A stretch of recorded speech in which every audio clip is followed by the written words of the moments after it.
राम सत श्री अकाल अस्सलाम वालेकुम what are you feel connected with. Start करेंगे आज का सेशन। सीडीपी के फुल मार्क्स सीरीज है ये, यानी 30 आउट ऑफ 30 सालों से हम करते हुए आ रहे हैं। अगर आप ये सीरीज भी फॉलो कर लेते हैं एग्जाम तक, जिसमें लेस देन 2 मंथ्स हैं, तो आपका काम बन जाएगा, आप बहुत अच्छा स्कोर कर पाएंगे, बशर्ते आप फॉलो करें इसको रेगुलरली। जो भी हम सीडीपी की जितने भी क्वेश्चंस करने वाले हैं, चाहे ये फुल मार्क्स सीरीज हो या टॉपिक वाइज सीरीज कल को आएगी आपकी, या कंप्लीट पेडागोजी आएगी, जो भी हम करते हैं हर साल, चाहे जीन प्याजे का अलग से टॉपिक हो, ये आप इसको तसल्ली से अगर ये प्रॉपर एनालिसिस आप देख लें तो आप बहुत अच्छी स्थिति में होंगे एग्जाम में। क्योंकि कितना भी आप टॉपिक्स पढ़ लें, क्वेश्चंस अगर नहीं करेंगे तो वो बात नहीं आएगी, पेपर सॉल्व करने में दिक्कत आएगी, क्योंकि कॉन्सेप्चुअल क्वेश्चंस आते हैं, लेंदी क्वेश्चंस आते हैं। अभी जो लेटेस्ट पैटर्न है उसी को ध्यान में रखा गया है, सिलेबस सेम ही है। कई क्वेश्चंस हैं जो रिपीट होते आए हैं, कई हैं जो नए ढंग से पूछ लिए जाते हैं। अजर्शन, रीजनिंग, जितने भी तरह के क्वेश्चंस हैं वो सब हम करके चलेंगे, ठीक है। थोड़े से लेट हैं, मेरी ऑफलाइन क्लासेस में भी कमिटमेंट है, सारी जो बैचेस हैं वो सब एक साथ ही चल गए हैं, तो इसलिए थोड़ा सा मैं यूट्यूब पे कम फोकस कर पा रही हूँ। But I will try my best कि जितना हो सके उतना समय आपको दिया जाए, या अगर कम क्लासेस भी हो रही हैं, क्वांटिटी में अगर कम भी क्लासेस हो रही हैं, तब भी क्वालिटी में कमी ना हो। जब भी सेशन हो बहुत बेहतरीन सेशन हो, और एक सेशन से आपको कई सेशन के बराबर बेनिफिट मिल पाए, है ना। चलिए स्टार्ट करते हैं आज का सेशन। आप चाहें तो अपने आप को असेस करने के लिए लास्ट में मार्क्स भी देख सकते हैं, बट जो एनालिसिस है, जो डिस्कशन है, उस पर जरूर फोकस कीजिएगा, ठीक है जी। आप बहुत क्यूट हो, थैंक यू जी। ऑनलाइन ऑफलाइन क्लास में आइए आप, जो मजा आता है भाई गजब, मतलब ये एनर्जी ही ऑफलाइन से आ रही है, इतना मन लगता है ऑफलाइन क्लास में। एनीवे, इसका जो पीडीएफ है वो टेलीग्राम पे आपको मिल जाएगा विद आंसर्स, है ना। और जो उस दिन टीचिंग एप्टीट्यूड हमने किया था ईएमआरएस का, उसके क्वेश्चंस भी मेरे पास आ गई है फाइनल शीट। उसमें थोड़ा सा कुछ चेंज कराना है तो वो मैं करा दूंगी। उसमें एनालिसिस मेथड में आई थिंक आज कोई बैच में बात कर रहा था, कुछ ऐसा हुआ है कि मैंने ऑपोजिट बोल दिया, मेरे को एक बार वो देखना पड़ेगा वीडियो, बट आंसर मार्क में सही करा दूंगी। अगर हो सकता है कि कई बार थकान में, फ्लो में अगर ऑपोजिट भी बोल दिया होगा, तो वो आंसर आप चेक कर लेना, वो मैं सही मार्क करा दूंगी। नहीं तो कल एक बार फिर से उसको डिस्कस कर लेंगे। लाइक शेयर सब्सक्राइब आप कर देंगे, उसमें कोई बात नहीं है। टेलीग्राम चैनल से आप पीडीएफ डाउनलोड कर लेंगे, ये पीडीएफ फ्री है ऑफकोर्स इस सेशन का। चलिए शुरू करते हैं। 30 सवाल हैं जैसे पेपर में आते हैं, अलग अलग डिबेट्स, सारे ऑप्शंस चारों, वो सब डिस्कस करके चलेंगे। सिर्फ आंसर तक नहीं पहुंचना है, या सिर्फ आंसर मार्क नहीं करना है, आंसर तक पहुंचना है, कॉन्सेप्ट को समझना है। लाइक शेयर सब्सक्राइब आप कर दीजिएगा। ये पहला सेशन है, और अब इस तरह से क्वालिटी वाले सेशंस होंगे। थोड़ा कभी कभार लेट लतीफ होगा, बीच में छुट्टियां भी हो सकती हैं। मैं अपनी तरफ से कोशिश पूरी कर रही हूँ रेगुलर होने की यूट्यूब पे, बट मैंने आपको बताया बहुत सारी चीज़ें एक साथ चल रही हैं। आधा दिन तो जो है ऑफलाइन में निकल जाता है, आधा क्या 3.5 घंटे की तो आज क्लास ही थी, फिर आना जाना दुनिया भरी चीजें। चलिए क्वेश्चन नंबर 1 देखिए, ये सब होता रहेगा। Academic performance and intellectual abilities gradually improve in children who leave deprived settings and enter enriched settings. The above argument points primarily towards which of the following debates of development. आपको पता है विकास की 4 बहस हम पढ़ते हैं, यानी 4 debates of development हम पढ़ते हैं, जिसमें और कुछ एक्स्ट्रा डिबेट्स हैं जो ये ऑप्शन के माध्यम से भी आपको क्लियर हो जाएंगी, ठीक है जी। नहीं, वाईटी वालों पे ध्यान देंगे, एक्चुअली ऑफलाइन क्लासेस या ऑफलाइन बैच अभी नया शुरू हुआ है, तो उसके चलते जो है, या ईएमआरएस का एग्जाम अचानक से आ गया तो ये सब हुआ है। कोई नहीं, आ जाओ, अभी बाद में बातें करेंगे। Academic performance and intellectual abilities या कॉग्निटिव एबिलिटीज भी यहां लिखा होता तो बात सेम ही हो जाती। यानी बच्चे की एकेडमिक परफॉर्मेंस, यानी उसके मार्क्स जो हैं, या एकेडमिक्स में वो अच्छा परफॉर्म कर पाता है, उसकी बौद्धिक क्षमताओं में धीरे धीरे सुधार आने लगता है, यानी पहले से वो बेहतर समझने लगता है चीजों को। Gradually improve in children who live deprived settings, जिनको डेप्राइव्ड सेटिंग्स छोड़ करके मौका मिलता है, यानी एंटर करने का एनरिच्ड सेटिंग्स को। एनरिच्ड मतलब समृद्ध परिवेश, वंचित परिवेश छोड़ करके समृद्ध परिवेश में जाने का यदि मौका मिलता है। यानी एक बच्चा है, मान लो, जो ऐसी जगह रहता था, किसी अनाथालय में रहता था जहां बहुत ज्यादा रिसोर्सेज नहीं थे, काम चलाऊ काम चल रहा था, या एक बच्चा था जिसके पेरेंट्स की डेथ हो गई और वो बहुत ही स्कॉलरशिप के सहारे या गवर्नमेंट स्कूल में, या जैसे भी जहाँ पे बहुत ज़्यादा समृद्ध परिवेश नहीं था, वहाँ पढ़ रहा था, कोई ट्यूशन की सुविधा नहीं, जहाँ उसका पीछे का जो रह गया, कोई ध्यान देने वाला नहीं, न्यूट्रिशन ठीक से नहीं। एक ऐसी फैमिली ने उसको अडॉप्ट कर लिया जिनके पास सारे संसाधन थे। अब ये जो बच्चा था, मान लो वो थोड़ा सा बड़ा था, ये मान लेते हैं 8 साल का बच्चा था, वो इंप्रूवमेंट आपको धीरे धीरे दिखने लगेगा जब उसको सही एनवायरमेंट मिलेगा, जहां जरूरत होगी वहां स्कैफोल्डिंग मिलेगी, अच्छे मेथड से पढ़ाया जाएगा, अच्छा न्यूट्रिशन दिया जाएगा, उसको प्रेम से रखा जाएगा, सेंस ऑफ बिलोंगिंगनेस आएगी, है ना, एक प्रॉपर अच्छा माहौल मिलेगा, कंड्यूसिव एनवायरमेंट जिसको कहते हैं, या एनरिच्ड एनवायरमेंट जो आपको आगे बढ़ाए। मैं कई बार मजाक में कहती हूँ, हमारे यहाँ तो एनवायरमेंट ऐसा होता है कि एक बच्चा बेचारा इंग्लिश बोलने की कोशिश करे, अगर गांव में ऐसे माहौल में जहां इंग्लिश नहीं बोलते हैं लोग, और वो सीखने की कोशिश करे इंटरनेट से, तो आसपास वाले मजाक और उड़ाते हैं, देखो कितना अंग्रेज बन रहा है। देख रहे हो? तो कॉन्ड्यूसिव का जस्ट उल्टा है। या माँ बाप ही कई बार इतने खराब शब्द बोल देंगे कि आपका अस्तित्व ही तबाह हो जाए, कि वो मोटिवेट करने की बजाय जिनको परिवेश अच्छा देना चाहिए वो ही टांग पकड़ के खींच रहे हैं। उनको लगता है इससे मोटिवेशन आ जाएगी, है ना, कि पढ़ोगे नहीं तो ये हो जाएगा वो जाएगा। सारे बच्चों में नहीं आती, वो कुछ केसेस में काम कर जाती है कि वो, नहीं तो ज्यादातर केसेस में बैकफायर करती है। बच्चे की सेल्फ एस्टीम, उसका खुद में विश्वास टूट जाता है यदि एनवायरमेंट एनरिचिंग नहीं है ना। कि कोई एक आध केस में कोई बहुत गरीब परिवार से बहुत अच्छा कर जाए तो इसका मतलब ये नहीं है कि वो बहुत बढ़िया एनवायरमेंट है, कि गरीबी में ही सबको रखना चाहिए। आइडियली तो सबको अच्छी शिक्षा मिलनी चाहिए, अच्छा खाना मिलना चाहिए, अच्छी जलवायु मिलनी चाहिए, दिल्ली की तरह 500 AQI नहीं होना चाहिए, ठीक है ना।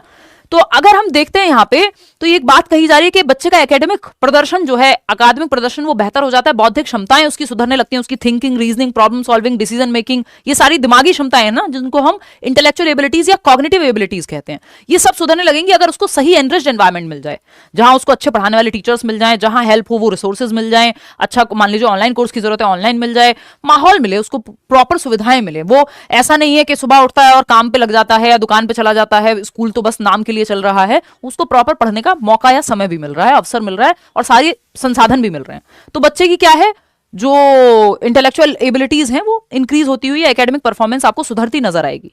ये विकास की कौन सी डिबेट से आता है? एंटिटी वर्सेस इंक्रीमेंटल व्यू से, हेरिडिटी वर्सेस एनवायरमेंट से। कितने लोग दे रहे हैं? 64% लोग सही जवाब दे रहे हैं, जो कि सेकंड है। डिफरेंशिएशन वर्सेस इंटीग्रेशन से, या कॉन्टिन्यूटी वर्सेस डिसकॉन्टिन्यूटी से। यानी देखिए, एंटिटी वर्सेस इंक्रीमेंटल व्यू, ये एबिलिटी के व्यू के लिए हम यूज करते हैं कि कुछ लोग ये मानते हैं कि एंटिटी यानी जो आपकी बुद्धि है या क्षमता है वो फिक्स्ड है, एंटिटी व्यू है ये, कि हम कुछ नहीं कर सकते भाई, जितना आईक्यू है, जितनी समझ है उतना ही रहेगा, कोई कुछ नहीं कर सकता, उसमें फिक्स्ड है। क्षमता तो फिक्स होती है, या तो होती है या तो नहीं होती है। या फिर इसका दूसरी एक बहस है इसकी बनाम जो वर्सेस है, कि क्षमता इंक्रीमेंटल होती है, जिसमें मैं बहुत विश्वास करती हूं, बट लोग अगर एफर्ट नहीं करेंगे तो ये नहीं होगी।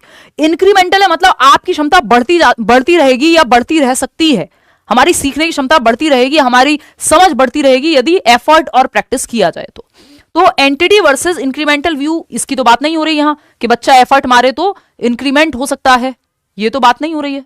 यहां तो बात हो रही है बच्चे के एफर्ट की बात थोड़ी है, यहां तो एनरिच्ड परिवेश की बात है, मतलब हेरिडिटी वर्सेस एनवायरमेंट की डिबेट लग रही है हमें। फिर भी देखते हैं डिफरेंशिएशन वर्सेस इंटीग्रेशन। देखो, डिफरेंशिएशन और इंटीग्रेशन जो है ये भी एक प्रिंसिपल ऑफ डेवलपमेंट है, विकास का एक सिद्धांत है।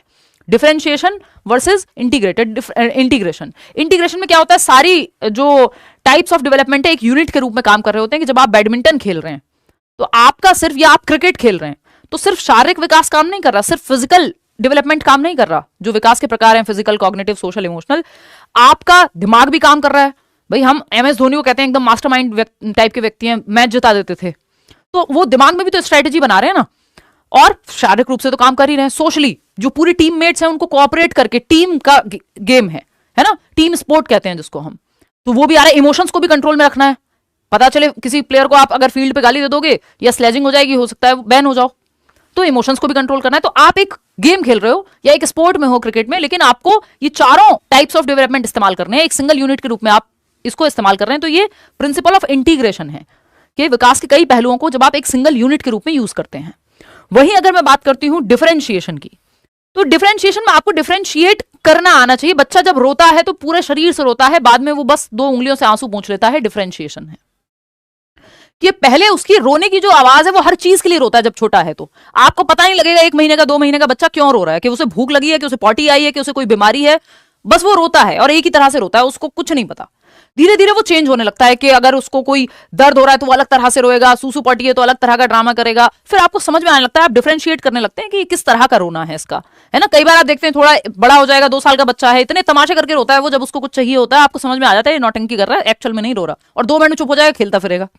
तो वो डिफरेंशिएशन का है। कॉन्टिन्यूटी वर्सेस डिसकॉन्टिन्यूटी की डिबेट पियाजे और वाइगोत्स्की को लेके है कि कुछ लोग मानते हैं कि विकास कॉन्टिन्यूअस है, जैसे कि वाइगोत्स्की वो एज में नहीं डिवाइड करेंगे, स्टेजेस नहीं दी वाइगोत्स्की ने। डिसकॉन्टिन्यूटी पियाजे को लेकर के आप कह सकते हैं कि विकास जो है स्टेजेस में टूट करके चलता है, या फिर कोई भी व्यक्ति जो स्टेजेस की बात करता है, चाहे वो कोलबर्ग ही क्यों ना हो, जो ये कहते हैं भाई इस स्टेज में इतना विकास, इसमें इतना, इसमें इतना, इसमें इतना, तो ये डिसकॉन्टिन्यूअस है। डिसकॉन्टिन्यूअस का मतलब ये नहीं विकास रुक जाता है, बट विकास टूट के चलता है, स्टेजेस में चलता तो रहता है। ठीक है जी, तो ये बात हो गई। इनमें से कोई भी नहीं है, एक ही बात सही है कि हेरिडिटी वर्सेस एनवायरमेंट की ये डिबेट है कि अगर आपने समृद्ध परिवेश दे दिया तो वो बच्चा जिसका आईक्यू आप कह रहे थे कि सेम ही आईक्यू में बहुत ज्यादा अंतर नहीं आता है, उसकी क्षमता बढ़ने लग गई। क्यों? क्योंकि एनवायरमेंट एनरिच्ड मिल गया, अच्छा एनवायरमेंट मिल गया, है ना, कि बढ़िया एनवायरमेंट मिला। तो जब बढ़िया एनवायरमेंट मिला, सीखने की क्षमताएं बेहतर होती चली गई, माहौल सोशल एनवायरनमेंट उस तरह का मिल रहा है, इंटेलेक्चुअल एबिलिटीज के लिए अच्छा स्टिमुलेशन मिल रहा है, अच्छे मेथड से पढ़ाया जा रहा है, मल्टीपल एक्टिविटीज करने का मौका मिल रहा है। जैसा कि हम कहते हैं कि एक अगर आपका जन्म एक गरीब परिवार में है, संसाधन कम है, जहां पे इकोनॉमिक स्टेटस का भी आईक्यू पे प्रभाव पड़ता है, इंटेलिजेंस के स्तर पे, तो वो अगर आप ऐसे परिवार में हुए पैदा जहां स्कूल की फीस अरेंज करना बड़ा मुश्किल काम है, चाहे वो गवर्नमेंट ही क्यों ना हो, तो गवर्नमेंट स्कूल की भी फीस जहां अरेंज करना मुश्किल है, और एक तरफ आप ऐसे परिवार में पैदा हुए हैं जहां आपको स्विमिंग क्लासेस भी भेजा जा रहा है, आपको चेस भी सिखाया जा रहा है बचपन से ही, आपको म्यूजिक भी सिखा रहे हैं, आपको पियानो भी सिखा रहे हैं, आपको पता नहीं क्या क्या डांस भी सिखा दे रहे हैं, कथक भी सीख रहे हैं, आपके लिए अच्छे से अच्छे ट्यूशन भी लगे हुए हैं, तो गेम बदल जाएगा। तो हेरिडिटी वर्सेस एनवायरमेंट की डिबेट है कि हेरिडिटी ज्यादा इंपॉर्टेंट है कि एनवायरमेंट। भाई कुछ लोग कहेंगे अगर सिर्फ हेरिडिटी इंपॉर्टेंट है तो एनवायरमेंट तो कुछ भी हो, आप तो साइंटिस्ट ही बनोगे। लेकिन बहुत सारे मनोवैज्ञानिक है जो ये मानते हैं कि एनवायरमेंट जरूरी है हेरिडिटी से ज्यादा। और हमारा जो अंत में कंक्लूजन होता है वो दोनों जरूरी है। किसी पहलू में एनवायरमेंट ज्यादा महत्वपूर्ण हो जाता है, किसी में हेरिडिटी। और आपको एनवायरमेंट तो बेस्ट देना ही है एज अ टीचर, क्योंकि आपके हाथ में हेरिडिटी तो है नहीं, हेरिडिटी तो स्टैटिक है। अब आप ये थोड़ी कहोगे कि आंखों का रंग चेंज कर दो या बुद्धि का स्तर एकदम से अचानक से रातों रात बदल दो किसी बच्चे का। आप तो एनवायरमेंट अच्छा दे सकते हो एज अ टीचर। तो हेरिडिटी वर्सेस एनवायरमेंट या नेचर वर्सेस नर्चर की डिबेट कहते हैं इसको हम, नेचर वर्सेस नर्चर की डिबेट कहते हैं। और नेचर जो है इसमें या हेरिडिटी जो है वो फिक्स्ड है, नेचर आपका फिक्स्ड है, प्रकृति जिसको कहते हैं प्रकृति पोषण विवाद स्टैटिक है। आप हेरिडिटी में ऐसे रातों रात परिवर्तन नहीं कर सकते। वहीं जब आप बात नर्चर की या एनवायरमेंट की करते हो, नर्चर बोले तो एनवायरमेंट, यानी आपका जो भी एनवायरमेंट में आपको पढ़ाया जा रहा है, टीचिंग मेथड्स इस्तेमाल हो रहे हैं, ये डायनेमिक है। भाई आज आप शहर में रहते हो, कल गांव में रह सकते हो, कल गांव में रहते हो, परसों अमेरिका रह सकते हो, तो ये चेंजेबल है, इसमें परिवर्तन होते रह सकता है। लेकिन आप हेरिडिटी में चेंज नहीं कर सकते। बहुत जनरेशंस में जाके या बहुत लंबे समय में थोड़े बहुत परिवर्तन होते हैं, है ना। कितना भी अच्छा एनवायरमेंट दोगे तो भी ऐसा नहीं होगा कि जो हेरिडेटरी कोई प्रॉब्लम है, मान लो कोई डिजीज है, तो वो एकदम ठीक ही हो जाएगी, गायब ही हो जाएगी, कंट्रोल में आ सकती है। तो अगर नेचर की हम बात कर रहे हैं या हेरिडिटी की बात कर रहे हैं तो स्टैटिक या फिक्स मानते हैं, जबकि हम नर्चर को क्या मानते हैं, डायनामिक मानते हैं। तो हेरिडिटी वर्सेस एनवायरमेंट दोनों महत्वपूर्ण है, दोनों का प्रोडक्ट है डेवलपमेंट, यानी विकास जो है दोनों का क्या है, गुणनफल है। ठीक, चलिए आगे नेक्स्ट क्वेश्चन पे चलते हैं। तो ये एक क्वेश्चन से हमने बहुत सारी चीजें सीखी, ये 4 डिबेट पे हमने चर्चा की। आपको एज अ टीचर जो एबिलिटी है उसको इंक्रीमेंटल मानना है, ये मैं आपको एक्स्ट्रा में बता के चल रही हूँ कि एफर्ट और प्रैक्टिस से बच्चे की क्षमता बढ़ सकती है। ये विश्वास आपका होगा यदि एज अ टीचर, तो ही आप अच्छा पढ़ाएंगे। तभी आप कहेंगे कि कोई बात नहीं, कल तक सीडीपी नहीं आता था, चाहे 15 नंबर आए हो पिछले पेपर में, इस बार 30 ले आओगे, क्योंकि आप एफर्ट में अपने और बच्चे के विश्वास करते हैं। अगर आपने ये मान लिया अरे तुम तो कमजोरी हो मैथ्स में, या तुम तो कमजोरी हो सीडीपी में, तुम्हारे नहीं आएंगे, फिक्स मान लिया आपने, एंटिटी व्यू मान लिया कि क्षमता तो फिक्स होती है, तो फिर आप कभी भी नया नहीं सीख पाएंगे। तो इसको नहीं मानना, आपको इंक्रीमेंटल को मानना है। यहां पे आपको दोनों को साथ लेके चलना है, डिफरेंशिएशन और इंटीग्रेशन दोनों को साथ लेके चलना है, कॉन्टिन्यूटी वर्सेस डिसकॉन्टिन्यूटी दोनों को मानना है।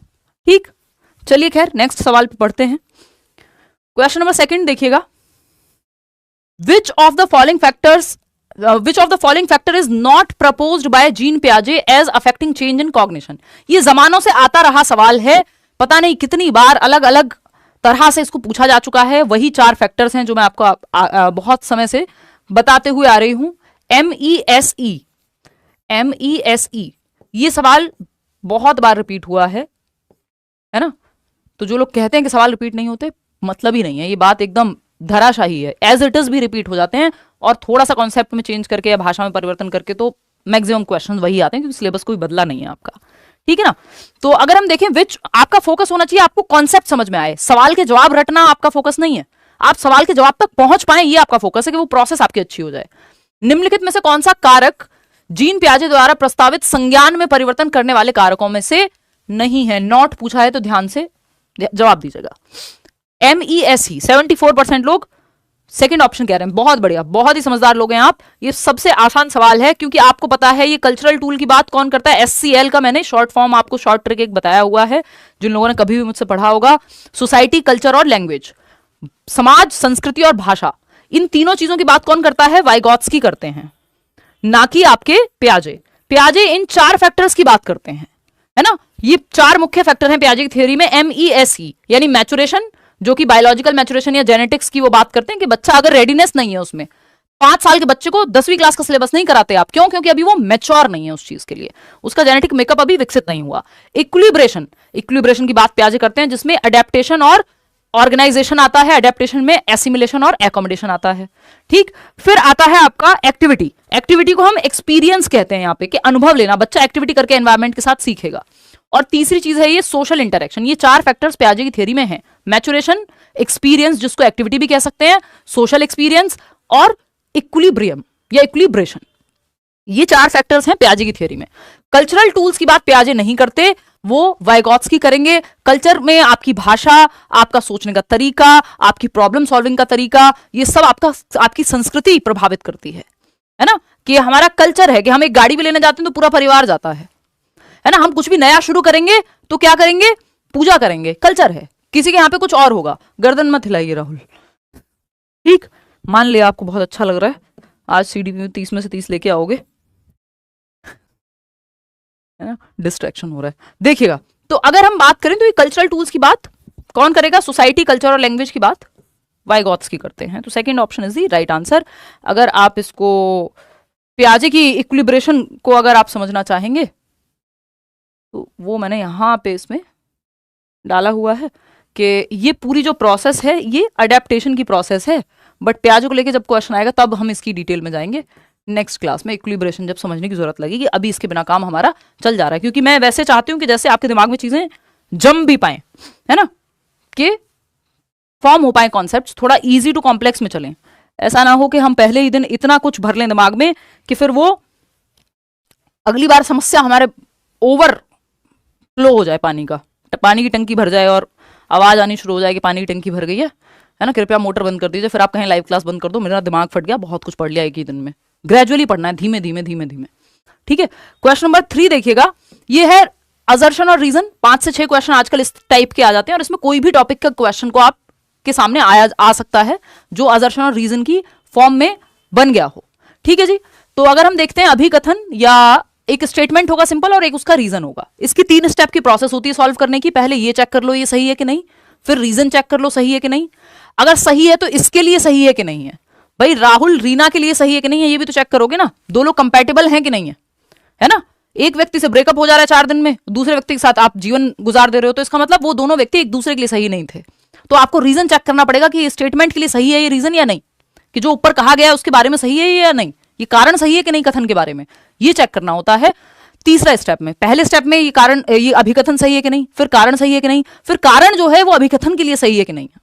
ठीक, तो पहला ऑप्शन अगर आप देखते हैं या असर्शन स्टेटमेंट अगर आप पढ़ते हैं, when we look at childhood as a single category, यानी जब हम चाइल्डहुड को एक सिंगल कैटेगरी के रूप में, एक सिंगल श्रेणी के रूप में या एक ही श्रेणी के रूप में देखते हैं, we lose out on the social and cultural differences between children with regards to gender, ethnicity, social class etcetera.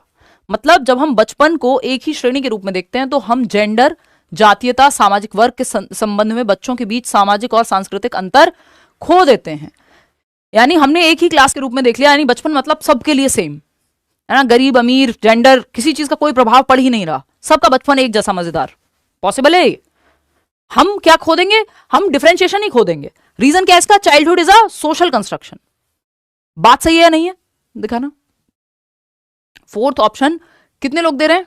कुछ लोगों ने तो एकदम कसम खाई हुई है, उनके सामने ये वाला सवाल दे दो, उन्होंने अक्कड़ बक्कड़ बम्बे बॉ करके वो सोचा हुआ है कि ऐसा AR वाला कोई भी क्वेश्चन आएगा मुझे सब में सेम ही जवाब देना है ना, कि मुझे सब में सेम जवाब देना है, कि मैं तो यही बताऊंगा कि A भी सही है जी, R भी सही है जी, और उसका रीजन भी सही है जी। बात सही है कि नहीं है? नहीं है क्या सही? चल क्यों नहीं रहा भाई? ये नया लैपटॉप कैसे हैंग हो सकता है? कॉपी तो नहीं ले आए राहुल? फर्स्ट कॉपी, ठीक है। एनीवे, चलिए, तो 44% लोग फोर्थ जवाब दे रहे हैं, बाकी सब कंफ्यूज हैं, कोई जवाब दे रहा है, कोई जवाब दे रहा है। देखिएगा, तो अगर हम यहाँ पे देखें तो अभिकथन जब हम बचपन को एक ही श्रेणी में रखते हैं, यानी एक ही कैटेगरी के रूप में देख रहे हैं, एक सिंगल एंटिटी है, we lose out on the social and cultural differences between children with regards to gender, ethnicity, social class. यानी भाई जो व्यक्ति गरीब परिवार में है उसका बचपन भी सेम होगा, और जो अमीर में है उसका भी सेम होगा, जो इंडिया से है उसका बचपन भी सेम एक्सपीरियंस करेगा वो, और अफ्रीका का बच्चा भी या अमेरिका का बच्चा भी सेम एक्सपीरियंस करेगा। अगर हम बचपन को एक सिंगल कैटेगरी के रूप में देखने लग गए तो ये बात एकदम पक्की है कि हमारे दिमाग में क्या हो जाएगा कि हमें लगेगा कि ये तो एक, हमने डिफरेंसेस को ही इग्नोर कर दिया। हमने क्या कर दिया, डिफरेंसेस को ही इग्नोर कर दिया। ये बात तो सही है कि अगर हम सिंगल कैटेगरी के रूप में देखेंगे तो हम वी विल लूज आउट या we lose out on the social and cultural differences. फिर तो हम सामाजिक सांस्कृतिक परिप्रेक्ष्य को इग्नोर ही कर दे रहे हैं। जबकि डेवलपमेंट में हमने पहले दिन ही पढ़ा था, वो यूट्यूब पे भी क्लास हुई थी सबके लिए, कि भाई डेवलपमेंट इज कॉन्टेक्चुअल, यानी आपकी संस्कृति और आपके समाज का प्रभाव विकास की प्रक्रिया पे पड़ता है। किस समाज किस संस्कृति से आप आते हैं, आपका सोचने का तरीका, आपका प्रॉब्लम सॉल्व करने का तरीका, आपकी भाषा, ये सब प्रभावित होते हैं जिस कल्चर से आप आ रहे हैं। ठीक है ना भाई, इंडिया में माँ बाप का अलग रहना बुढ़ापे में थोड़ा सा हम बहुत अच्छा नहीं मानते, स्पेशली अगर गांव में आप चले जाएंगे। अमेरिका में हो सकता है, या ये भी छोड़ दीजिए, आप सीधा एग्जांपल लीजिए कि माँ बाप का अनाथ आश्रम में, या अनाथ आश्रम बोल रही हूँ, माँ बाप थोड़ी ना अनाथ आश्रम में होते हैं, वृद्धाश्रम में रहना एक नेगेटिव बात है। हमारा कल्चर ऐसे विकसित नहीं हुआ या नहीं रहती ये चीज हमारे यहाँ। यूएस में हो सकता है एकदम नॉर्मल हो, या 18 साल के बाद बच्चे एकदम अलग हो जाएं, ये बहुत नॉर्मल हो सकता है। या वो बचपन से ही बहुत कम उम्र से ही बच्चों को अलग सुलाते हैं, अलग रूम में या अलग पालने में। हमारे यहाँ तो बच्चा जो है बीच में ही सोता है बहुत सालों तक। तो ये क्या है, ये हमारा कल्चर है। तो अगर हम डेवलपमेंट के पार्ट से, तो अब बच्चे का इमोशनल डेवलपमेंट जो माँ बाप के साथ सो रहा है और अलग सो रहा है उसमें अंतर नहीं होगा, बिल्कुल अंतर होगा। तो ये कह रहे हैं कि विकास, अगर हम ये मान लें कि सबके लिए सेम है बचपन जो है, अमीर परिवार के लिए भी गरीब परिवार के लिए भी, तो फिर तो हम इसका मतलब जो समाज और संस्कृति का प्रभाव है विकास की प्रक्रिया पे उसको इग्नोर करते रहे। बिल्कुल सही बात है, ऐसा ही होगा। अगर हम ये कह दे रहे हैं कि बचपन सबके लिए सेम है, एक ही कॉन्सेप्ट है, एक सिंगल कॉन्सेप्ट है, तो फिर हम जेंडर, क्योंकि मेल्स फीमेल्स के लिए अलग एक्सपीरियंसेस हैं, लड़कियों को कई बार खेलने के लिए मना कर दिया जाता है कम उम्र में ही, और बहुत सारी चीजें हैं। तो जेंडर के प्रभाव को, एथनिसिटी के प्रभाव को, क्लास, सोशल क्लास को, इन सबको हम इग्नोर करते रहे। ये बात सही है, अगर हम सिंगल एंटिटी के रूप में नहीं देख सकते डेवलपमेंट को। कुल मिला के बात ये है। रीजन क्या है इसका, childhood is a social construction. जो ये चाइल्डहुड का जो सपना है या ये जो विचारधारा है, ये उम्र से आप बेशक बांट दो कि 2 से 12 वर्ष क्या है, चाइल्डहुड है। अर्ली चाइल्डहुड 2 से 6 वर्ष है, पूर्व बाल्यावस्था जो प्री स्कूल या प्लेवे एज है, 6 से 12 लेटर चाइल्डहुड है, उत्तर बाल्यावस्था जो फर्स्ट क्लास में बच्चा जहां से जाएगा। ये एज वाइज आप बांट सकते हो डेवलपमेंट में, लेकिन चाइल्डहुड के एक्सपीरियंस को आप कैसे बांटोगे एज में, सबके लिए अलग है वो। तो वो सोशल कंस्ट्रक्शन है। जो बचपन है एक सामाजिक संकल्पना है। ये सवाल बार बार रिपीट होकर अब आने लगा है अलग अलग तरीके से, तो इसको आप दिमाग में बैठा लीजिए कि सामाजिक संरचना है जो बचपन है, सबके लिए बचपन अलग होता है, सबके लिए सेम नहीं होता। आपके घर का 8 साल का बच्चा दूध का ग्लास हाथ में आप देते हैं तब पीता है, और एक 8 साल का बच्चा जो बस में चढ़ के गुब्बारे बेचते हुए घूम रहा है, उसका बचपन और आपके घर के बच्चे का बचपन सेम नहीं है। तो एज सेम होने के बावजूद बचपन का एक्सपीरियंस सेम नहीं है। ये सोशल कंस्ट्रक्शन है। दोनों बातें सही है और ये इसको सही से एक्सप्लेन करता है ना, कि फिर तो आप भूल जाएंगे। तो both A and R are true and R is the correct explanation of A, जो कि 4th में ही दिया हुआ है। आप लोग सही ही जवाब दे रहे थे। आगे बढ़ेंगे, क्वेश्चन नंबर 4 देखिएगा। The rate of change in attitude and behaviour during adolescence parallels, यानी किशोरावस्था के दौरान दृष्टिकोण और व्यवहार में परिवर्तन की दर समानांतर होती है। The rate of change in attitude and behaviour, यानी व्यक्ति के या किशोर या किशोरी के, टीनेजर के दृष्टिकोण, उसका एटीट्यूड, नजरिया और उसका व्यवहार ड्यूरिंग एडोलेसेंस पैरेलल्स किस चीज के समानांतर होगा। समानांतर मतलब साथ साथ चलेगा, पैरेलल होगा। बच्चे का एटीट्यूड और उसका बिहेवियर, यानी उसका नजरिया, और उस नजरिए के हिसाब से फिर जो वो बिहेव करेगा, ये किसके समानांतर होगा, किसके साथ साथ चलेगा, पैरेलली किसके साथ चलेगा। तो पहला ऑप्शन है आपका the rate of physical change, यानी शारीरिक परिवर्तन की दर के, रेट ऑफ इंटेलिजेंस यानी बुद्धि के स्तर के दर के, या फिर द रेट ऑफ इंपेयरमेंट, यानी उसकी कोई क्षीणता है, कोई इंपेयरमेंट है उससे, है ना। इंपेयरमेंट जो है बायोलॉजिकल एक दिक्कत हो सकती है, कि हो सकता है बच्चे का हाथ काम ना करता हो, आंखों में रोशनी ना हो, इस पे अलग से आएंगे कभी इंक्लूसिव एजुकेशन में। नन ऑफ द अबव नहीं होगा, क्योंकि यहां पे आंसर मौजूद है, बस आपको पहचानना आना चाहिए। 65% लोग जो है फर्स्ट ऑप्शन दे रहे हैं, जो कि एकदम सही है। क्यों सही है इस पर चर्चा करेंगे, ठीक है। रेट ऑफ इंटेलिजेंस नहीं होगा, क्योंकि अब आप ये कहेंगे कि यार फर्क तो पड़ेगा, हाँ फर्क तो पड़ता है, लेकिन यहां पे एडोलेसेंस के बारे में पूछा है, ये सिर्फ एडोलेसेंस पे नहीं। फिर तो जो रेट ऑफ इंटेलिजेंस है वो आपका फिर तो सभी हर एक स्टेज में ऐसे ही फिर तो सेम जवाब हो जाएगा, लेकिन एडोलेसेंस को लेके स्पेसिफिक पूछा है। तो हमें ये देखना होगा कि जो the rate of change in attitude and behaviour during adolescence parallels किसके समानांतर है। जो बच्चे का एटीट्यूड कैसा बनेगा, बिहेवियर कैसा होगा, ये उसके the rate of physical change के समानांतर है या पैरेलल है? उसका रीजन है क्योंकि बहुत ग्रोथ स्पर्ट कहते हैं हम, एडोलसेंस में बहुत तेजी से जो है बच्चे में चेंजेस आ रहे होते हैं, शारीरिक परिवर्तन और हार्मोनल चेंजेस भी, उसके अंदर स्ट्रेस एंड स्टॉर्म का काल बोलते हैं हम, तनाव एवं तूफान का काल, इतने सारे परिवर्तन हैं जिसकी वजह से जो प्यूबर्टी है वो हिट कर रही होती है, प्राइमरी और सेक्सुअल कैरेक्टरिस्टिक्स डेवलप हो रहे होते हैं, लड़कियों में मेंस्ट्रुएशन साइकिल और लड़कों में दाढ़ी मूंछ का आना, इतने सारे हार्मोनल और फिजिकल चेंजेस हो रहे होते हैं। तो बवाल है अंदर, अगर आप बच्चे के अंदर देखेंगे तो उसके अंदर जो ये अचानक से गुस्सा आना, बॉडी इमेज इशूज, ये सब एडोलेसेंस में आते हैं। तो जो उसका एटीट्यूड है खुद को लेके, दूसरों को लेके, और जो उसका व्यवहार है, ये आपका रेट ऑफ फिजिकल चेंज पे डिपेंड करेगा, कितने सारे उसके अंदर चेंजेस आ रहे हैं उस पर डिपेंड करेगा। ठीक है ना? हाँ बिल्कुल। तो रेट ऑफ इंटेलिजेंस सिर्फ एकमात्र नहीं है यहाँ पे, कि जो बिहेवियर और एटीट्यूड है वो सिर्फ रेट, जो कितनी दर है इसकी बुद्धि की, उसी पे डिपेंड करेगा। क्योंकि एडोलेसेंस में बहुत सारे शारीरिक परिवर्तनों के कारण या प्यूबर्टी के हिट होने के कारण ये सारी समस्याएं या एटीट्यूड या बिहेवियर की प्रॉब्लम्स आती हैं कई बार, या कैसा बिहेवियर होगा वो आएगा। क्वेश्चन नंबर 5 देखिएगा, which one of the following options is correct, यानी निम्नलिखित में से कौन सा विकल्प सही है? बताइए फटाफट से। सही पूछा है, इनकरेक्ट नहीं पूछा है, या नॉट करेक्ट नहीं पूछा है। फटाक से जवाब दीजिए। कोई कह रहा है आप सेम सिलेबस पढ़ा पढ़ा के बोर हो गए होंगे। नेचुरल है यार, इतने सालों से, आज मैं देख रही थी लगभग 2700 वीडियोस हैं सिर्फ यूट्यूब पे, है ना, और मैक्सिमम वीडियोस मेरे ही हैं, ऐसा भी नहीं है कि बहुत ज्यादा लोग जो है पढ़ा रहे हूँ, और कुछ भी नहीं तो इतने या इसके डबल भी हो सकते हैं बैचेस में। और सिलेबस सीटेट का तो एटलीस्ट ये लोग बदल के नहीं दे रहे हैं। बट ये है, जब आपको फायदा होता है, आपको अच्छा लगता है, तो ड्यूटी समझ के करता है इंसान। थोड़ी बोरियत तो होती है एट टाइम्स, क्योंकि यही सिलेबस चाहे सेम हो, ऑफलाइन में उतनी बोरियत नहीं होती, ऑनलाइन में थोड़ा सा हो जाता है एक टाइम के बाद, क्योंकि आप कैमरा को ही देख रहे हो और कमेंट इतनी तेजी से निकलते हैं, पढ़ भी नहीं पाते हो। अस्सलाम वालेकुम मैम, महाराष्ट्र से हूँ, आपके वीडियोस से मैंने फर्स्ट अटेम्प्ट में सीटेट क्लियर किया और आज मैं जीपी टीचर हूँ। Thank you very much. धन्यवाद जी। महाराष्ट्र में, ये आपका बड़ी यूनिक बात है हमारे साथ कि आप लोग देश भर से जुड़े हुए हैं, मतलब मज़ेदार। मैं अभी मुंबई गई थी पिछले महीने 14-15 नवंबर के आसपास, और वहाँ मुझे एक लर्नर मिली जो कि मेरे लिए बड़ा सरप्राइजिंग था, क्योंकि वहाँ बहुत कल्चर नहीं है। मुंबई में लोग बहुत तैयारी नहीं करते हैं, स्पेशली सीटेट वगैरह या गवर्नमेंट एग्जाम्स की। नॉर्थ इंडिया में ये कल्चर ज़्यादा है। तो मैंने तो फिर उनसे काफ़ी बातें हुई कि भाई आप कैसे जानते हो, तो फिर उन्होंने बताया। तो ये अपने आप में बड़ी अच्छी बात है। एक व्यक्ति त्रिपुरा से कमेंट करेगा, कोई कर्नाटक से करेगा, देश भर से आप लोग जुड़े हुए हैं। असम से करेंगे लोग, वेस्ट बंगाल से भी लोग देखते हैं, यूपी और राजस्थान ये सबसे तो देखते ही हैं, ऑफकोर्स बिहार। बट इतनी वैरायटी की, इतने अलग अलग स्टेट से लोग देख ले रहे हैं कि हिंदी मीडियम वाला भी देख ले रहा है, इंग्लिश मीडियम वाला भी देख ले रहा है।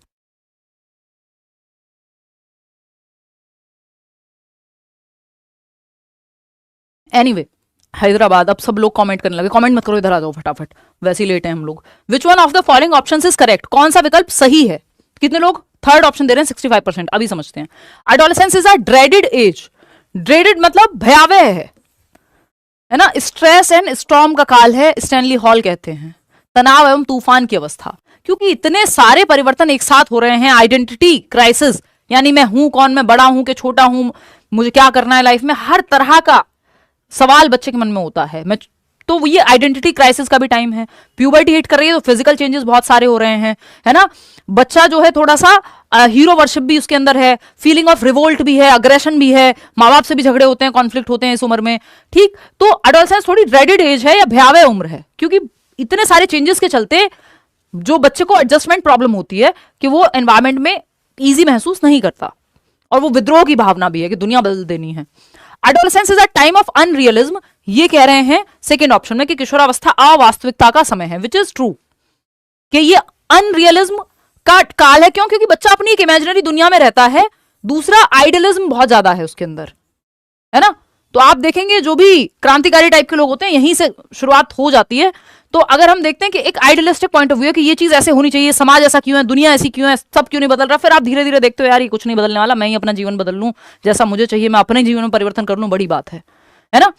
नहीं तो, और इसका मतलब ये नहीं कि लोग परिवर्तन नहीं करते हैं, लेकिन आइडियलिज्म से क्या होता है कि जो एक्चुअल रियलिटी है वो आपकी दिमाग की रियलिटी से कई बार मिसमैच हो रही होती है, और बच्चे में फिर विद्रोह की भावना या अनरेस्ट की भावना ज्यादा बन रही होती है।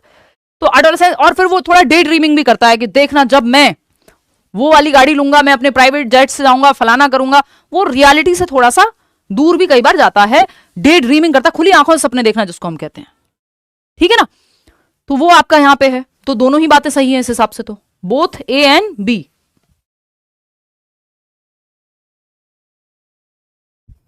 कि जब मैं अपने फेवरेट एक्टर से मिलूंगा या एक्ट्रेस से मिलूंगा, है ना, मैं ये करूंगा बड़े होके, वो जरूरी नहीं है कि उसके सपने बहुत लॉजिक पे आधारित हो, वो अपनी एक दुनिया में रहता है, डे ड्रीमिंग। और एडोलसेंट ईगो सेंट्रिज्म भी है, उसको लगता है दुनिया का सेंटर वही है, एक पिंपल भी आ जाए तो वो इतना टेंशन में आ जाता है, पता नहीं क्या हो रहा है। ठीक है ना, बोथ ए एंड बी दोनों ही सही है एडोलसेंस के बारे में। आगे बढ़ते हैं। ये 12 से 18 वर्ष का काल है एडोलसेंस, जिसको ट्रांजिशनल पीरियड या ब्रिज पीरियड भी हम कहते हैं, है ना। देखिएगा, ये क्वेश्चन का आप जवाब दीजिए, इतना मैं एक कमेंट पढ़ती हूँ, आप लोग अलग अलग तरह का कमेंट करते रहते हैं। मैम मुझे साइंस मैथ्स का 40 मार्क्स का कंटेंट है, उसमें बहुत फियर है, प्लीज़ थोड़ा डिटेल्ड सॉल्यूशन बता दो। 6th to 8th की एनसीईआरटी, नहीं तो बैच ज्वाइन कर लो, वहाँ नोट से लेके मॉक से लेके सब कुछ मिल जाएगा एक ही जगह पे, करियर विल ऐप डाउनलोड करके, है ना। चाहे वो केवीएस में हेल्प की जरूरत हो, चाहे वो सीटेट में हो, है ना। सिंपल है, उसका एक ही सॉल्यूशन है, या तो आप 6th to 8th की एनसीईआरटी पढ़ लें साइंस और मैथ्स की, और प्रीवियस ईयर कर लें साथ में, नहीं तो आप सिंपल बैच में जुड़ जाएं, फिर वहाँ आपको एसएसटी हो चाहे मैथ्स हो, वो सब एक साथ मिल जाएगा। ठीक, चलिए खैर आगे बढ़ते हैं और समझते हैं कि चीज़ें कैसी हैं और क्या हैं राहुल। बताया भी नहीं है आज किसी को कि कहाँ से लेंगे ये बैच, किसी फेक वेबसाइट पहुँच जाएंगे, टेलीग्राम पे पहुँच जाएंगे, हैं। तो करियर विल ऐप डाउनलोड करके टीचिंग सेक्शन में जाके आप एनरोल कर सकते हैं टीचिंग के बैच के लिए। ठीक, चलिए खैर आते हैं। Which one of the following statements is correct, सही कौन सा है इन 4 स्टेटमेंट में से। Creativity is not about thinking, exploring, discovering and imagining, यानी जो रचनात्मकता है उसका अर्थ सोचना, खोजना, खोज करना और कल्पना करना नहीं है, जबकि रचनात्मकता या क्रिएटिविटी का अर्थ यही है कि व्यक्ति सोचता है, एक्सप्लोर करता है, नई नई चीजें डिस्कवर करता है, इमेजिन करता है, कुछ आउट ऑफ द बॉक्स सोचता है, जो पहले ना हुआ वो कुछ नए ढंग से, कुछ नोवेल्टी सोचता है। ये कह रहे हैं ये नहीं है, तो ये तो गलत हो जाएगा, हमें तो करेक्ट चाहिए। Creativity is not about doing something better than others, भाई क्रिएटिविटी है कि आप कुछ बेहतर कर रहे हैं, कुछ अलग सोच रहे हैं, जो पहले से मौजूद है उससे कुछ डिफरेंट सोच रहे हैं। Creativity is not a way of seeing and responding two things differently, कि क्रिएटिविटी नए ढंग से देखना किसी चीज को क्रिएटिविटी नहीं है, उल्टा है बल्कि इसका। नन ऑफ द अबव, बिल्कुल सही बात है, नन ऑफ द अबव के साथ ही हमें जाना पड़ेगा, क्योंकि तीनों ही बातें गलत हैं, क्रिएटिविटी के बारे में सही नहीं है। अगर इसमें ये लोग नॉट नहीं लगाते तो तीनों बातें सही हो जाती, कि कुछ नया डिस्कवर करना, कुछ प्रॉब्लम का सॉल्यूशन निकालना, कुछ नया इमेजिन करना, है ना। और क्रिएटिविटी जो है वो बेटर देन अदर्स, कुछ पहले से बेहतर सोचना। कि सीटेट की जो तैयारी है कि वो इस तरह से ऑनलाइन हो सकती है, ये लेट्स लर्न के माध्यम से हो पाया इतने साल पहले, जब चैनल्स क्या सीटेट पढ़ सकते हो आप, ऑनलाइन पढ़ सकते हो, ये अपने आप में बड़ी बात थी सोचने के लिए। तो ये कुछ different out of the box है, बाद में तो फिर बहुत लोग बहुत कुछ करते हैं देख करके। ठीक, तो नन ऑफ द अबव इसका सही जवाब है, क्योंकि ये सारी बातें गलत हैं। क्रिएटिविटी का मतलब है आउट ऑफ द बॉक्स सोचना, कुछ नया, कुछ नोवल सोचना, डाइवर्जेंट थिंकिंग करना। तो कोई भी जवाब जो है, क्योंकि सब में नॉट लग गया है, नहीं तो ये सारी ही बातें सही थी अगर नॉट नहीं लगाया होता, तो नन ऑफ द अबव सही है, क्योंकि कोई भी सही नहीं है। ठीक है जी, चलिए आगे बढ़ते हैं। क्वेश्चन नंबर 7 देखिएगा। Children learn better if they experience, बच्चे तब बेहतर सीखते हैं जब वो डैश अनुभव करते हैं। बताइए क्या अनुभव करते हैं। लर्नेड हेल्पलेसनेस, यानी अधिगम विवशता, शब्द से ही पता चल रहा है आपको, सीखने की विवशता, लर्नेड हेल्पलेसनेस, मतलब बच्चा हेल्पलेस महसूस कर रहा है कि यार मैं तो नहीं सीख सकता। इसका कारण कुछ भी हो सकता है, प्रीवियस एक्सपीरियंस हो सकता है कि उसने कई बार ट्राई किया और पेपर दिया और फेल हो गया, तो अब उसको लगता है यार मेरे को तो सीडीपी समझ नहीं आएगी। ये लर्नेड हेल्पलेसनेस है कि आपने प्रीवियस एक्सपीरियंस के बेसिस पे खुद ही ये मान लिया कि यार मुझसे तो नहीं हो पाएगा। तो ये नेगेटिव होता है, ये बहुत बड़ी बाधा बनता है सीखने में। इसके होने से बेटर नहीं सीखेगा बच्चा, इसको तो आपको हटाना है, बल्कि बच्चे के एटीट्यूड में परिवर्तन करा के, छोटी छोटी कोशिश करा के, नए ढंग से पढ़ा करके कि भाई ये निकल जाएगा, एफर्ट से हो जाएगा ठीक। Low level of alertness during activity, अगर बच्चा अलर्ट ही नहीं है, बैठे बैठे सो जा रहा है क्लास में, तो कहां से अच्छा सीखेगा जब वो प्रेजेंट ही नहीं है, अटेंशन ही नहीं है, तो बिना अटेंशन के कैसे सिखा दोगे भाई। Moderate level of excitement to learn, यानी सीखने के लिए मध्यम स्तर का उत्साह, यानी एक्साइटमेंट है, मॉडरेट है, ओवर एक्साइटेड है तब भी नहीं सीखेगा, फिर वो हा हा हु करने में खुश हो जाएगा, है ना। वो पूरा ध्यान उसका पोल पे जवाब देने में है, फिर वो ध्यान ही नहीं दे रहा कि कह क्या रहा है टीचर। तो मॉडरेट लेवल ऑफ एक्साइटमेंट चाहिए, यानी मध्यम स्तर का उत्साह चाहिए। क्यों? क्योंकि हमारे जो कॉग्निशन है, ये 1 नंबर का टॉपिक है आपका, संज्ञान और इमोशन जो है, यानी दिमाग और दिल जो है, वो एक दूसरे को प्रभावित करते हैं, लर्निंग को प्रभावित करते हैं, बाई डायरेक्शनल हैं या इंटरट्वाइंड हैं। यानी आप अगर फियर महसूस कर रहे हैं बहुत ज्यादा, तो आपका दिमाग भी डरा हुआ महसूस करेगा, जो आता होगा वो भी नहीं करके आओगे पेपर में। और बहुत ज्यादा एक्साइटेड हो तब भी पेपर पूरा सॉल्व नहीं होगा या कुछ गड़बड़ कर दोगे। मॉडरेट एक्साइटमेंट, और मॉडरेट ही है सारे इमोशंस यहाँ पे, ऐसा नहीं कोई भी ओवर पावर कर रहा हो, तो दिमाग ठीक काम करेगा कि आप थोड़े से एक्साइटेड भी हैं, चलो आज देखते हैं कितने नंबर आते हैं, और ध्यान से पढ़ भी रहे हैं। तो moderate level of excitement is good, जिसको हम कहते हैं कि अति का कुछ भी भला नहीं होता, यानी एक्सट्रीम में अगर आप एक्साइटेड हैं या एक्सट्रीम में सैड हैं पेपर को लेके, या फियरफुल हैं, जो कि इमोशंस हैं अपने आप में, फियर या एक्साइटमेंट ये दोनों इमोशंस हैं, तो ये आपके दिमाग को, आपकी थिंकिंग को, जो कि कॉग्निशन का पार्ट है, उसको भी प्रभावित करेंगे। High degree of anxiety to performance, अगर परफॉर्म करने की बहुत ज्यादा एंग्जाइटी हो गई तो आप परफॉर्म ही नहीं कर पाएंगे। थोड़ी बहुत एंग्जाइटी होना आम बात है, या एक्साइटमेंट होना आम बात है, लेकिन अगर इतनी हो गई तो आप ट्रिपल्ड महसूस करेंगे, आप लिख के ही नहीं आएंगे वो चीज भी जो आपको आती होगी, क्योंकि दिमाग ठीक से काम नहीं करेगा, बहुत ज्यादा डर गए हैं या बहुत ज्यादा एंग्जाइटी है। तो मॉडरेट लेवल ऑफ एक्साइटमेंट जो है वो बच्चा बेहतर सीखेगा यदि मॉडरेट लेवल ऑफ एक्साइटमेंट है, कि थोड़ी सी एक्साइटमेंट है, बैलेंस्ड स्टेट ऑफ एक्साइटमेंट है। आगे बढ़ेंगे क्वेश्चन नंबर 8 की तरफ। लॉरेंस कोहलबर्ग आर्ग्यूड दैट, यानी लॉरेंस कोहलबर्ग ने ये तर्क दिया है। अब ये क्वेश्चंस कोई मिटा नहीं सकता दुनिया से, सिलेबस सेम है, टॉपिक से क्वेश्चन आने ही है, लॉरेंस कोहलबर्ग से 2 क्वेश्चन, कई बार 1 क्वेश्चन, है ना, लेकिन 2 क्वेश्चन तक भी अभी पिछली बार से आ रहे हैं, 5-6 क्वेश्चन असर्शन रीजनिंग से, तो जैसा पेपर आएगा वही हम पढ़ रहे हैं, ठीक है ना। चांद पर से देख रहे हैं मैम हम, बहुत बढ़िया, शाबाश। इलॉन मस्क के साथ गए हो, अकेले चले गए हो? देखो एक बार, लॉरेंस कोहलबर्ग आर्ग्यूड दैट, क्या तर्क दिया लॉरेंस कोहलबर्ग ने? आपको पता है लॉरेंस कोहलबर्ग ने क्या दी है? मॉरल डेवलपमेंट की थियरी दी है, नैतिक विकास की। नैतिक विकास किससे जुड़ा हुआ है? सोशल डेवलपमेंट से, सामाजिक विकास से। भाई सही और गलत का जो विकास है या सिद्धांत है वो आते हैं नैतिक विकास में, कि झूठ बोलना गलत बात है, सच बोलना सही बात है ना। जो आप वैल्यू एजुकेशन या नैतिक शिक्षा हम बचपन में पढ़ते थे, आज के समय में वैल्यू एजुकेशन हो गया है, तो सामाजिक विकास से जुड़ा हुआ है, जिसपे मॉरल डेवलपमेंट पे कोहलबर्ग ने थियरी दी है। प्याजे ने भी इस पे थियरी दी है, बट कोहलबर्ग की थियरी से एक सवाल जरूर आता है, प्याजे की थियरी से कभी रेयरली ही आया है। प्याजे की कॉग्निटिव डेवलपमेंट की तो है ही थियरी, इसकी भी थियरी है उनकी, ठीक है ना। तो मॉरल डेवलपमेंट और सामाजिक विकास से जुड़ा हुआ है, क्योंकि सही और गलत की बातें हम इंसानों में ही हैं, बाकी जंगल में तो उनका अपना एक पहले से मैकेनिज्म है, वहां कोई किताब नहीं पढ़ते जानवर नैतिक विकास की, है ना। तो इसलिए सोशल डेवलपमेंट से ही जुड़ा हुआ है।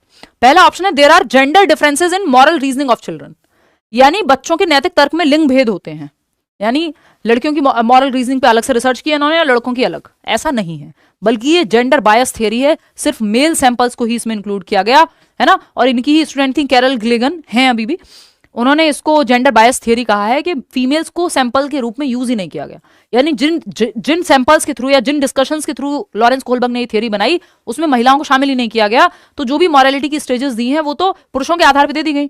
कई बार फीमेल्स की जो मॉरलिटी होती है वो केयर बेस्ड होती है, उस एस्पेक्ट को तो यहाँ पे देखा ही नहीं गया। तो ये तो कहना गलत होगा कि इन्होंने ये कहा है जेंडर डिफरेंसेस हैं मॉरल रीजनिंग ऑफ चिल्ड्रन में। हालांकि ये सही भी हो सकता था अगर ऑप्शन कुछ और सही नहीं होता तो, क्योंकि इन्होंने नहीं कहा कि जेंडर डिफरेंसेस हैं, लेकिन ये बायस्ड है थियरी, समझ लो, 2 चीजों में अंतर है। सेकंड ऑप्शन है, moral development in children occurs in a continuous manner. भाई ये मैंने आपको थोड़ी देर पहले भी बताया था, जो भी व्यक्ति स्टेजेस की बात कर रहा है कि स्टेज में तोड़ के मॉरल डेवलपमेंट होता है, वो आपका कॉन्टिन्यूअस नहीं कहेगा डेवलपमेंट को, वो डेवलपमेंट को डिसकॉन्टिन्यूअस कहेगा। ये मैं आपको बहुत टाइम से बताते हुए चल रही हूँ, ठीक, कि जो भी स्टेजेस में बांट रहा है वो कॉन्टिन्यूअस थोड़ी कहेगा डेवलपमेंट को, वो तो कह रहा है टूट के चलेगा, डिसकॉन्टिन्यूटी में चलेगी।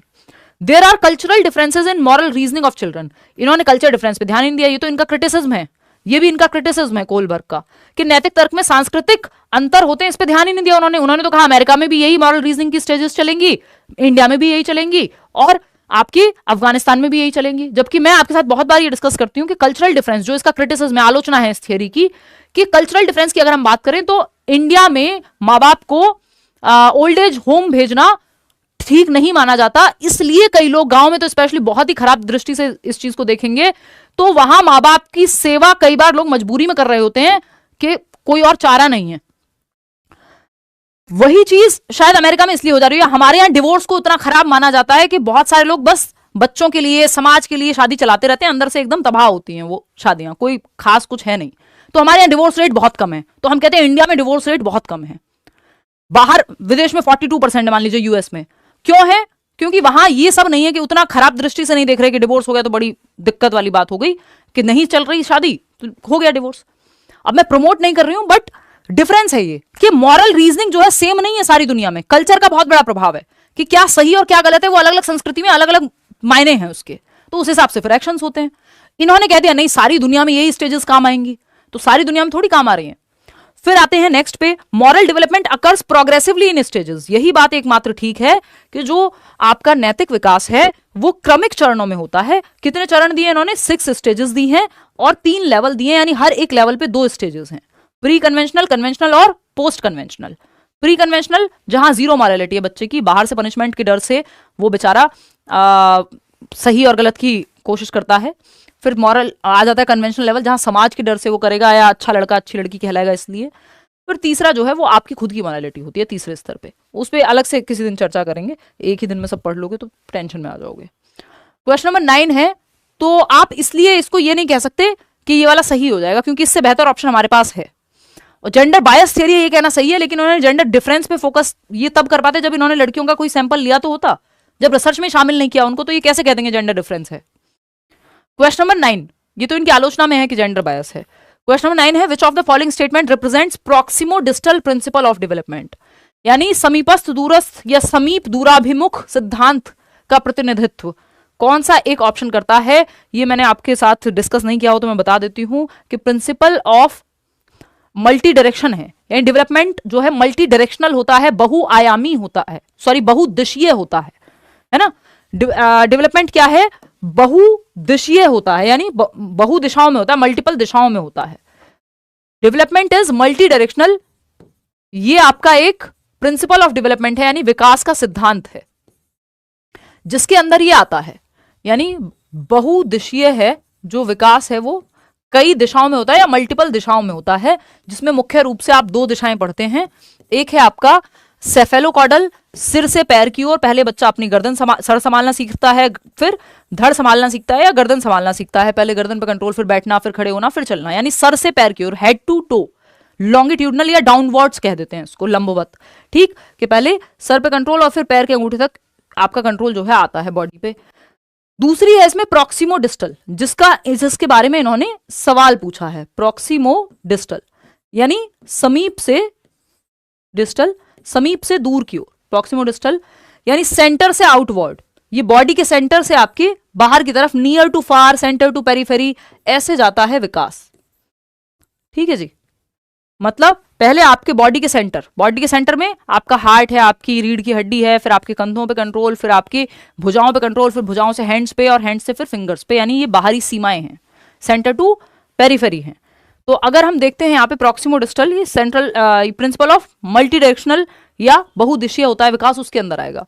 तो children develop ability to sit before standing, खड़े होने से पहले बैठना सीखता है बच्चा, सर से पैर जा रहा है कि पहले सर पे कंट्रोल, फिर बैठना सीखा, फिर खड़े होना सीखा, यानी पैरों की तरफ जा रहा है। तो ये तो हेड टू टो जा रहा है, जो कि सेफेलोकॉर्डल कहलाता है, ना कि प्रॉक्सिमो डिस्टल। तो ये तो होगा नहीं, है ना। Development is multi directional and multi dimensional, ये बात थोड़ी अपनी सी लग रही है। फिर भी थर्ड ऑप्शन देखते हैं, अलग अलग संस्कृतियों में रहने वाले हमशक्ल जुड़वा अलग अलग दरों से विकसित होते हैं, यानी identical twins living in different cultures can develop at different rates. पूछा कुछ और था, ये जवाब कुछ और दे रहे हैं। यहाँ पे बात हो रही है कि प्रॉक्सिमो डिस्टल क्या है, और ये कह रहे हैं आइडेंटिकल ट्विंस जो हैं अगर अलग अलग कल्चर में उनको छोड़ दें, जो जुड़वा बच्चे होते हैं और एक जैसी शक्ल के होते हैं या एक जैसे एक सेम जेंडर के होते हैं, सिंगल जाइगोट से जो फर्टिलाइज्ड होते हैं, मतलब सिंगल स्पर्म और सिंगल एग से, 2 तरह के जुड़वा बच्चे होते हैं, एक आइडेंटिकल, दूसरे फ्रेटर्नल। फ्रेटर्नल अलग अलग सेक्स के हो सकते हैं, यानी 2 भाई बहन हो सकते हैं या 2 भाई भाई भी हो सकते हैं।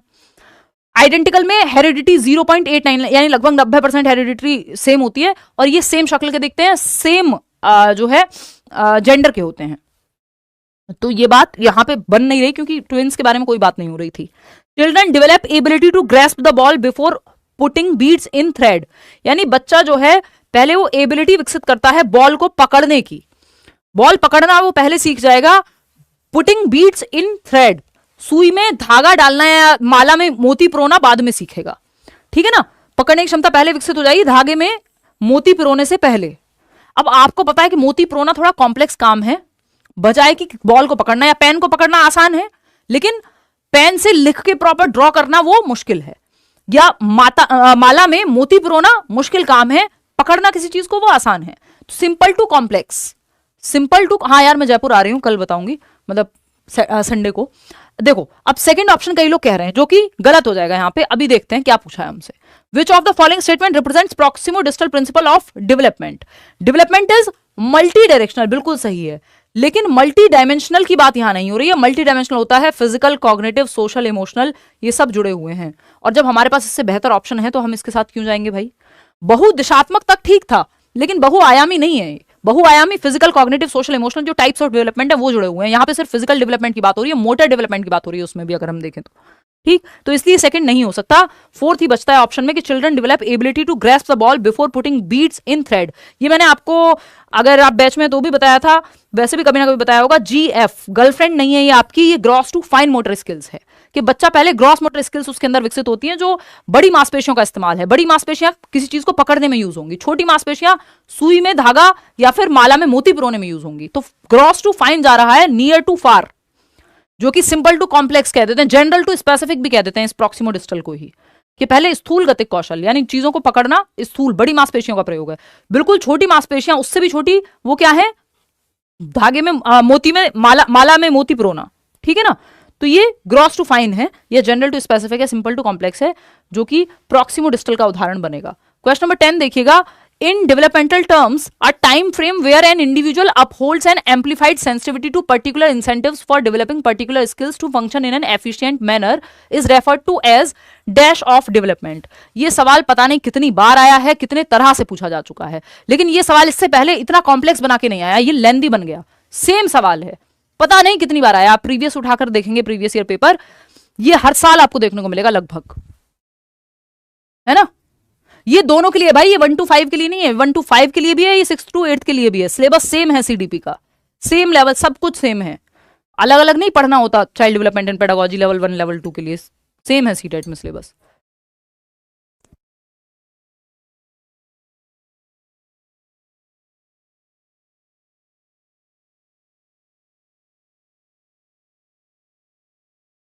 देखिएगा फटाफट से। तो अगर हम बात कर रहे हैं, बहुत जरूरी है इस सवाल को समझना आपका, विकास के संदर्भ में एक समय सीमा जिसमें एक व्यक्ति विशिष्ट उत्प्रेरणाओं के प्रति परिवर्धित संवेदनशीलता रखता है, जिससे कि वह कुशल तरीके से उस कार्य को कर सके। ये पीरियड क्या कहलाता है? तो ये एनकोडिंग पीरियड है, इंसेंटिव पीरियड है, स्टिमुलस पीरियड है। This is called as critical period, जो कि आप 43% लोग कह भी रहे हैं। आप इसको समझना भी जरूरी है कि क्यों कह रहे हैं इसको क्रिटिकल पीरियड। चुनौतीपूर्ण अवधि कह लीजिए आप इसको, या आप इसको सेंसिटिव पीरियड भी कह सकते हैं, है ना। सेंसिटिव पीरियड भी कह सकते हैं, क्योंकि बच्चा जो है बहुत ज्यादा रिसेप्टिव होगा इस स्टेज में। रिसेप्टिव समझ रहे हैं, यानी रिसीव करने की क्षमता बहुत ज्यादा है इस स्टेज में। अगर आप कुछ भी सिखाएंगे तो बहुत तेजी से सीख जाएगा, समझ रहे हो। तो in developmental terms a time frame, एक विंडो है, ये एक टाइम फ्रेम है कि भाई जन्म से 6 वर्ष तक बच्चे में जो लैंग्वेज एक्विजिशन डिवाइस है, नॉर्म चॉम्स्की कहते हैं, बहुत एक्टिव रहता है। भाषा कई सारी एक साथ सीख जाएगा अगर आप उसको माहौल अच्छा दे दोगे। 6 से 12 वर्ष तक या एडोलेसेंस तक आपने किसी भी प्लेयर को देखा है कि विराट कोहली ने 25 साल की उम्र में खेलना शुरू किया, पहली बार गए प्रैक्टिस करने और बहुत अच्छे प्लेयर बन गए? पॉसिबिलिटी है। कोई भी प्लेयर आप किसी भी फील्ड में उठा लीजिए, स्पेशली इस तरह के जहां मोटर स्किल्स या रिफ्लेक्सेस का बहुत ज्यादा यूज है, चाहे वो टेनिस हो, चाहे वो क्रिकेट हो, चाहे वो आपका बैडमिंटन हो, चाहे वो और इस तरह के जितने भी गेम्स हैं, शूटिंग वगैरह को छोड़ के, शूटिंग लोग बाद में भी शुरू करते हैं कई बार। तो जहां रिफ्लेक्सेस का गेम है तो उसके लिए एक सेंसिटिव पीरियड है, एक क्रिटिकल पीरियड है कि जब आपकी ग्रॉस मोटर स्किल्स और फाइन मोटर स्किल्स विकसित हो रहे हैं, तब आप बच्चे को उस माहौल में डाल दो कि वो खेलने जाने लगे, ताकि उसका जो हैंड आई कोऑर्डिनेशन है वो बेहतर बन जाए। जिन्होंने स्पोर्ट्स खेला होता है बचपन में और जिन्होंने नहीं खेला होता है, उसमें क्लियर अंतर आपको एडोलेसेंस, एडल्टहुड सब जगह दिखेगा। क्यों? क्योंकि वो सेंसिटिव पीरियड की विंडो जा चुकी, टाटा बाय बाय फिनिश। बहुत अच्छे नहीं हो जाएंगे, जो वो नेचुरली उस टाइम पे अच्छे से विकसित हो सकता था स्पोर्ट्स में व्यक्ति, अगर नहीं बचपन में मिला होगा मौका, तो उतना अच्छा डेवलपमेंट उस क्षेत्र में शायद ना हो पाए, है ना। या फिर ये कह सकते हैं कि जितना कम एफर्ट में आप इस टाइम पीरियड में सीख सकते थे, उतना कम एफर्ट में फिर आप नहीं सीखेंगे। आप लैंग्वेज सीख तो जाएंगे, बट थोड़ा एफर्ट ज्यादा लगेगा, बच्चा जल्दी सीख जाएगा। अगर एक 5 साल के बच्चे को अमेरिका ले गए आप, और एक आप खुद हैं 35 साल के, आपसे जल्दी सीख लेगा बच्चा अंग्रेजी वहां की या जो भी भाषा होगी। क्यों? क्योंकि उसका रिसेप्टिविटी बहुत ज्यादा है उस टाइम पे। वो क्रिटिकल पीरियड है जब भाषा बहुत तेजी से सीख लेगा वो, या शारीरिक रूप से इतना फ्लेक्सिबिलिटी है कि जल्दी स्विमिंग सीख लेगा। या ड्राइविंग की अगर हम बात करें तो ये नहीं है कि बिल्कुल, इसका मतलब ये नहीं है सारी 12 से 6 में या 6 से 12 साल में सिखा दो। जो कंपैरेटिवली जब वो उसकी लीगल एज है उस समय पे अगर आप सिखाओगे, बजाय कि 50 साल तक ड्राइव ही नहीं किया, तो वो कंपैरेटिवली जल्दी सीख लेगा। तो अगर हम यहाँ पे बात करते हैं तो ये क्रिटिकल पीरियड है, एक टाइम फ्रेम है जहां पे एक इंडिविजुअल एक एम्पलीफाइड सेंसिटिविटी अपने अंदर रखता है, यानी एक परिवर्धित संवेदनशीलता है कि उस समय वो सेंसिटिव है। अगर जितना आपने रिसेप्टिव ज्यादा है, सीखने की क्षमता ज्यादा है उस समय, जैसे भाषा विकास के लिए 2 से 6 वर्ष हम कहते हैं कि सबसे तेजी से बच्चा भाषा विकास इस उम्र में होता है। शारीरिक विकास बहुत तेजी से होता है, तो इसलिए स्पोर्ट्स वगैरह में समय डालने का बेस्ट टाइम है वो 2 से 6 वर्ष या 6 से 12 वर्ष। ठीक है ना, तो ये एक बात हो गई। तो ये एफिशिएंट मैनर में सीख जाएगा किसी स्किल को यदि सही समय पे आप सिखा दें। तो क्रिटिकल पीरियड यानी ये एक सेंसिटिव पीरियड है जहां रिसेप्टिविटी या रिसीव करने की क्षमता, किसी स्किल को सीखने की क्षमता ज्यादा होती है। तो ये क्रिटिकल पीरियड बहुत बार पूछा जा चुका है। क्वेश्चन नंबर 11 देखिएगा एक बार। जीन पियाजे perceives dash to be dash and Lev Vygotsky believes dash to be dash. अब फिट करके देख लो, आ जाएगा समझ। जीन पियाजे perceives what private speech. Jean पियाजे प्राइवेट स्पीच की बात क्यों करेंगे भाई, उनका क्या लेना देना है, उन्हें क्या मतलब है, उन्हें क्या मतलब है प्राइवेट स्पीच से, बताओ। वो मीम है ना, देखो एक बार। तो प्राइवेट स्पीच अगेन जीन पियाजे का क्या लेना देना भाई प्राइवेट स्पीच से, बताइए राहुल, क्या लेना देना। निजी वाक कोई लेना देना नहीं जीन पियाजे का प्राइवेट स्पीच के बारे में क्यों बात करेंगे भाई वो है। जीन पियाजे perceives egocentric speech to be a sign of cognitive immaturity while Lev Vygotsky believes private speech effective in self regulation. अच्छी लग रही है बात सुनने में। कितने लोग दे रहे हैं थर्ड जवाब, 72% लोग, बहुत बढ़िया। ईगोसेंट्रिक स्पीच को जीन पियाजे क्या देखते हैं, सेल्फ रेगुलेशन के रूप में देखते हैं। सेल्फ रेगुलेशन के रूप में, लैंग्वेज को टूल के रूप में वाइगोत्स्की देखते हैं, ना कि पियाजे। पहली बात तो ये। तो थर्ड ऑप्शन ही यहां सेट बैठता है और कोई ऑप्शन सेट नहीं बैठता कि जीन पियाजे आत्म केंद्रित वाक यानी बच्चा जो खुद से बोल बोल के बात करता है 3 से 6 वर्ष में, या जीन पियाजे की स्टेज कहें तो 2 से 6 वर्ष में, प्री ऑपरेशनल स्टेज में। वो ईगोसेंट्रिक स्पीच जो है वो कह रहे हैं कॉग्निटिवली मेच्योर नहीं है अभी, तो इसलिए बोल बोल के बातें कर रहा है। वहीं वाइगोत्स्की इसको प्राइवेट स्पीच कहते हैं कि बच्चा खुद से बातें कर रहा है अपने प्राइवेट स्पेस में बोल बोल के, और वो खुद को गाइड कर रहा है कि ये वाला खिलौना नहीं, इसमें ये वाला कलर लगेगा, अरे बुद्धू ये क्या कर दिया। आप जैसे पेपर देते हुए भी खुद से बातें करते हैं ना, इसका मतलब आप गाइड कर रहे हैं खुद को, सेल्फ रेगुलेट कर रहे हैं, अपने थॉट्स को दिशा दे रहे हैं। ये बात वाइगोत्स्की कह रहे हैं क्योंकि वो भाषा को एक टूल मानते हैं कॉग्निटिव डेवलपमेंट का, SCL सोसाइटी कल्चर लैंग्वेज। लेकिन पियाजे के 4 फैक्टर्स में लैंग्वेज नहीं है टूल। उन्होंने वो ईगोसेंट्रिक को एक तरह से वही मान रहे हैं कि आपका ये कॉग्निटिव इमेच्योरिटी का साइन है, कोई दिशा नहीं दे रहे हो आप ये करके। तो third option is the right answer over here. आगे बढ़ेंगे नेक्स्ट क्वेश्चन पे, question number 12। Mastery oriented learners typically attribute success to dash and failure to dash. यानी देखिए 3 प्रकार की ओरिएंटेशन है, ये हम मैराथन्स पे अगर आप पुरानी देखेंगे, बैच में है तो आगे जाके पढ़ेंगे ही। ठीक, मास्टरी ओरिएंटेशन, पहले आप जवाब दे लीजिए फिर मैं बताऊंगी। भूख लगी है बहुत तेज, आज हमने डिनर में डोसा बनवाया है और मुझे खुशबू आ रही है, या मैं इमेजिन कर रही हूँ, हो सकता है, यहाँ तो खुशबू नहीं आनी चाहिए इस रूम में। चलिए फटाफट से बताइए। बहुत बढ़िया यार, आप लोग इतनी रात को एंथुजियास्टिक हैं सीखने को लेके, बहुत बढ़िया, अच्छा लगा।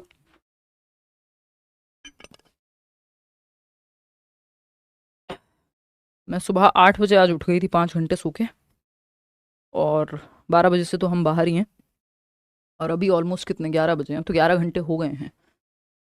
लेकिन आप लोगों की एनर्जी देख के मजा आता है। देखिएगा आप समझते हैं कहानी क्या है। Mastery oriented learners typically attribute success to dash and failure to success to dash and failure to dash. कितने लोग हैं जो फर्स्ट ऑप्शन दे रहे हैं? 71% लोग। चलिए समझते हैं। मास्टरी ओरिएंटेड लर्नर्स यानी जिन लर्नर्स का, वो रणछोड़ दास छाछड़ याद कीजिए आप, 3 इडियट्स वाले, है ना, फुंगसुक वांगड़ू।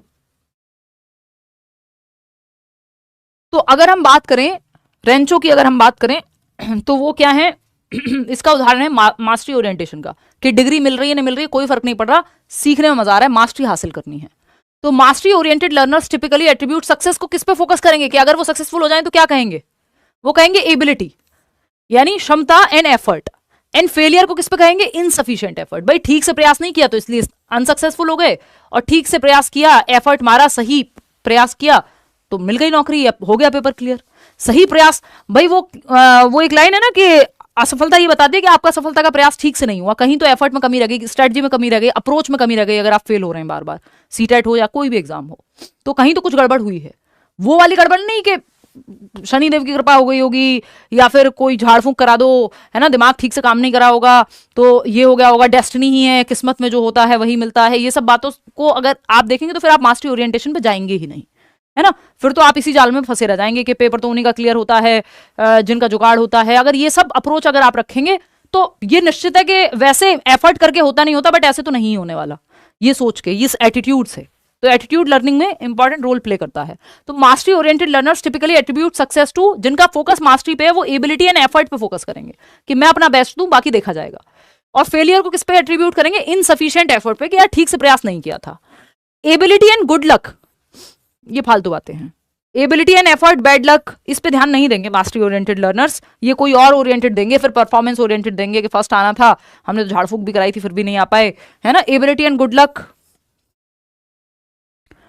तो यहाँ पे 3 प्रकार का ओरिएंटेशन होता है आपका सीखने का, यानी आपका सीखने का सेंटर या आप किस तरह से मोटिवेटेड हैं, वो 3 पहलू हैं उसके। एक आप मानते हैं परफॉर्मेंस ओरिएंटेशन को, यानी आपको फर्स्ट आना है, चाहे रट्टा लगाएं, वो जो चतुर रामलिंगम था उसमें 3 इडियट में, परफॉर्मेंस ओरिएंटेशन है, यानी फर्स्ट आना है, चाहे रट के आए, चीटिंग करके आए, वॉट, बट फर्स्ट आना है कुछ भी करके। ये है आपका परफॉर्मेंस ओरिएंटेशन। फिर दूसरा क्या, झाड़ फूक करा के आए, कुछ भी कराएं, बस फर्स्ट आना है, समझ रहे हो। फिर आता है आपका फेलियर अवॉइडेंस, यानी ये फेलियर से बचना चाहते हैं, फेलियर से बचना चाहते हैं, फेलियर को अवॉइड करना चाहते हैं। जो राजू रस्तोगी था ना 3 इडियट्स में, ना देखियो तो देख लेना, अच्छी मूवी है। फेलियर अवॉइडेंस, ये फेलियर से बचना चाहे, किसी तरह से 33% नंबर आ जाए, पास हो जाऊं, सीटेट में 60% आ जाए, कैटेगरी से हूं तो 55% आ जाए, कुछ भी करके आ जाए, बस फेलियर से बचना है, फेल ना हो जाऊं कहीं। ये है राजू रस्तोगी। फिर क्या है आपका तीसरा है मास्टरी ओरिएंटेशन। मास्टरी ओरिएंटेशन, यहां पे आपको मास्टर बनने में, यानी एफर्ट और प्रैक्टिस में, सीखने में इंटरेस्ट है, बाकी जो रिजल्ट आएगा वो आएगा। तो अगर आप फेल होते हैं तो आप सोचेंगे मेरे एफर्ट में कमी रह गई, और अगर आप पास हो रहे हैं तो आप कह रहे हैं हाँ मैंने अच्छा एफर्ट किया, है ना, मेरी मास्टरी पे फोकस था, ये तो रिजल्ट जो आया बाय प्रोडक्ट है। तो ये बेस्ट है, ये रेंचो वाला उदाहरण है। तो आपको बच्चे को मास्टरी ओरिएंटेशन के लिए तैयार करना है, ना कि रटने के लिए या फेलियर से बचने के लिए या परफॉर्मेंस के लिए। वो दोनों उतना पॉजिटिव नहीं है जितना ये मास्टरी ओरिएंटेशन है। बात सही है, चलिए आगे बढ़ते हैं। क्वेश्चन नंबर 13 पे चलते हैं। Challenges in social communication are evident in, यानी सामाजिक संचार में चुनौतियां किस में स्पष्ट होती हैं। यानी बच्चे को कम्युनिकेट करने में, सोशल कम्युनिकेशन में स्पेशली दिक्कत आएगी, लोगों के साथ कम्युनिकेट करने में दिक्कत आएगी। कहाँ पे, किस प्रकार की एक डिसऑर्डर में ये समस्या आएगी, फटाक से बताओ। ये तो आप आंख बंद करके बता दोगे, मुझे भरोसा है आप पे। पहला ऑप्शन है लर्निंग डिसेबिलिटीज। तो लर्निंग डिसेबिलिटीज में जरूरी नहीं सोशल कम्युनिकेशन में दिक्कत आए, लर्निंग डिसेबिलिटी में डिसलेक्सिया भी है तो पढ़ने में दिक्कत आएगी, वहां डिस्ग्राफिया है तो लिखने में दिक्कत आएगी, है ना, डिस्फेजिया है तो भाषा को समझने में दिक्कत आएगी, वहां कम्युनिकेशन में दिक्कत हो सकती है। लेकिन सारी लर्निंग डिसेबिलिटीज में कम्युनिकेशन में दिक्कत है, ये कहना गलत होगा। क्योंकि किसी को मान लो वो है कैलकुलिया, तो उसको तो कैलकुलेशन में दिक्कत है, कम्युनिकेशन में थोड़ी है। तो सारी लर्निंग डिसेबिलिटीज में कम्युनिकेशन में दिक्कत आएगी, ये कहना गलत है, इसलिए फर्स्ट हो नहीं सकता भाई। एलडीज जो हैं आपकी लर्निंग डिसेबिलिटीज, सैमुअल किर्क ने 1960s में ये टर्म दिया था, डिसलेक्सिया, डिस्ग्राफिया, डिस्मॉर्फिया, डिसकैलकुलिया, जितने भी आप ये डिस वाले पढ़ते हैं, डिस्फेजिया, ये सब आपके लर्निंग डिसेबिलिटीज में ही आते हैं। तो attention deficit hyperactivity disorder, इसमें बच्चा टिक के नहीं बैठ पाता, तो उसको पार्ट्स में तोड़ के आप, उसकी अटेंशन ज्यादा देर तक एक जगह टिक नहीं पाती और हाइपर एक्टिव होता है, कभी उठेगा कभी इधर उधर कुछ एक्टिविटी करेगा, बेचैन रहता है। सेरेब्रल पाल्सी, तो ऑक्सीजन कमी अगर हो जाए जन्म के समय, इसमें बेसिकली ये तो व्हील चेयर पे मिलेगा सेरेब्रल पाल्सी वाला, आप 0 मूवी की अनुष्का शर्मा को याद कर लीजिए। ऑटिज्म स्पेक्ट्रम डिसऑर्डर है जिसमें सोशल कम्युनिकेशन में बहुत ज्यादा दिक्कत व्यक्ति को हो जाती है। माय नेम इज खान में जो शाहरुख खान का कैरेक्टर है वो बार बार रिपीट करते रहते हैं सेम चीज को। If as far as I remember, I think उनको ऑटिज्म था या इसी तरह का कोई डिसऑर्डर था। तो ऑटिज्म में स्पेशली होता है स्टीरियोटिपिकल व्यवहार होता है, यानी बच्चा जो है सेम चीज बार बार रिपीट करता है। Stereotypical behaviour, stereotypical behaviour, repetitive behaviour भी आप इसको दूसरी भाषा में कह सकते हो। ये टर्म्स याद रखना, ये मैं ऐसे अपने मजे के लिए नहीं बता रही हूँ, पेपर में पूछे जाते हैं, एक एक शब्द जरूरी है। मैं पेडागोजी की टर्मिनोलॉजी वही यूज करती हूँ जो पूछी जाती है पेपर में, है ना। रेपिटेटिव बिहेवियर यानी बार बार सेम चीज को रिपीट करेगा। थोड़ा भी अगर सोशल सेटिंग में या उसके रूम में या आसपास की सराउंडिंग में अगर चेंज हो रहा है, रूटीन में अगर चेंज हो रहा है तो उसको दिक्कत होती है ना। कि चेयर मान लो इस साइड लगी हुई है और ये इधर लग जाए तो उसको दिक्कत होगी कुछ दिन एडजस्ट करने में। बहुत ज्यादा आई कांटेक्ट करके बातें नहीं करता, सोशली कम्युनिकेट करने में दिक्कत होती है, बहुत कंफर्टेबल नहीं होता नए नए लोगों के साथ। तो ये ऑटिज्म का जो है एक कैरेक्टरिस्टिक है या लक्षण है। फोर्थ ऑप्शन स्वालीनता बोलते हैं इसको। क्वेश्चन नंबर 14 देखिएगा, ये क्या कहता है। एक कथन है, एक असर्शन है, 13 year old Sheila gets scared every time the teacher asks her to answer or solve the maths problem on the blackboard because she fears that the teacher will scold her and she would be embarrassed. यानी 13 साल की बच्ची है शीला, जब भी teacher उससे board पे आके सवाल सॉल्व करने को कहते हैं वो डर जाती है ना। ब्लैक बोर्ड पे सवाल, उसको सवाल आता है जबकि, तो उसे ब्लैक बोर्ड पर गणित की समस्या का जवाब देने या हल करने के लिए कहती है टीचर, तो वो डर जाती है क्योंकि उसे डर है कि शिक्षिका उसे डांटेंगी और वह शर्मिंदा हो जाएगी, पूरी क्लास के सामने एम्बेरस हो जाएगी। जबकि जवाब उसको आता है, वो सॉल्व भी कर सकती है। भाई टीचर होता है ना, कई बार मैथ्स में तो स्पेशली होता है, हमारे टीचर भी करते थे कि बुला के जो है सॉल्व करा देते थे सवाल, तो बोर्ड पे सवाल सॉल्व कराने को बुला रहे हैं टीचर, लेकिन ये बच्ची डर जाती है हर बार क्योंकि इसको ये डर है कि कहीं एम्बेरस ना हो जाए, कहीं शर्मिंदगी ना हो जाए, कहीं उससे गलती ना हो जाए। यानी फियर ओवर पावर कर रहा है, कॉग्निशन पे ज्यादा हावी है फियर। ठीक, तो ये तो हम देख सकते हैं। रीजन क्या है इसका? When students feel unsafe and anxious, their learning is adversely affected.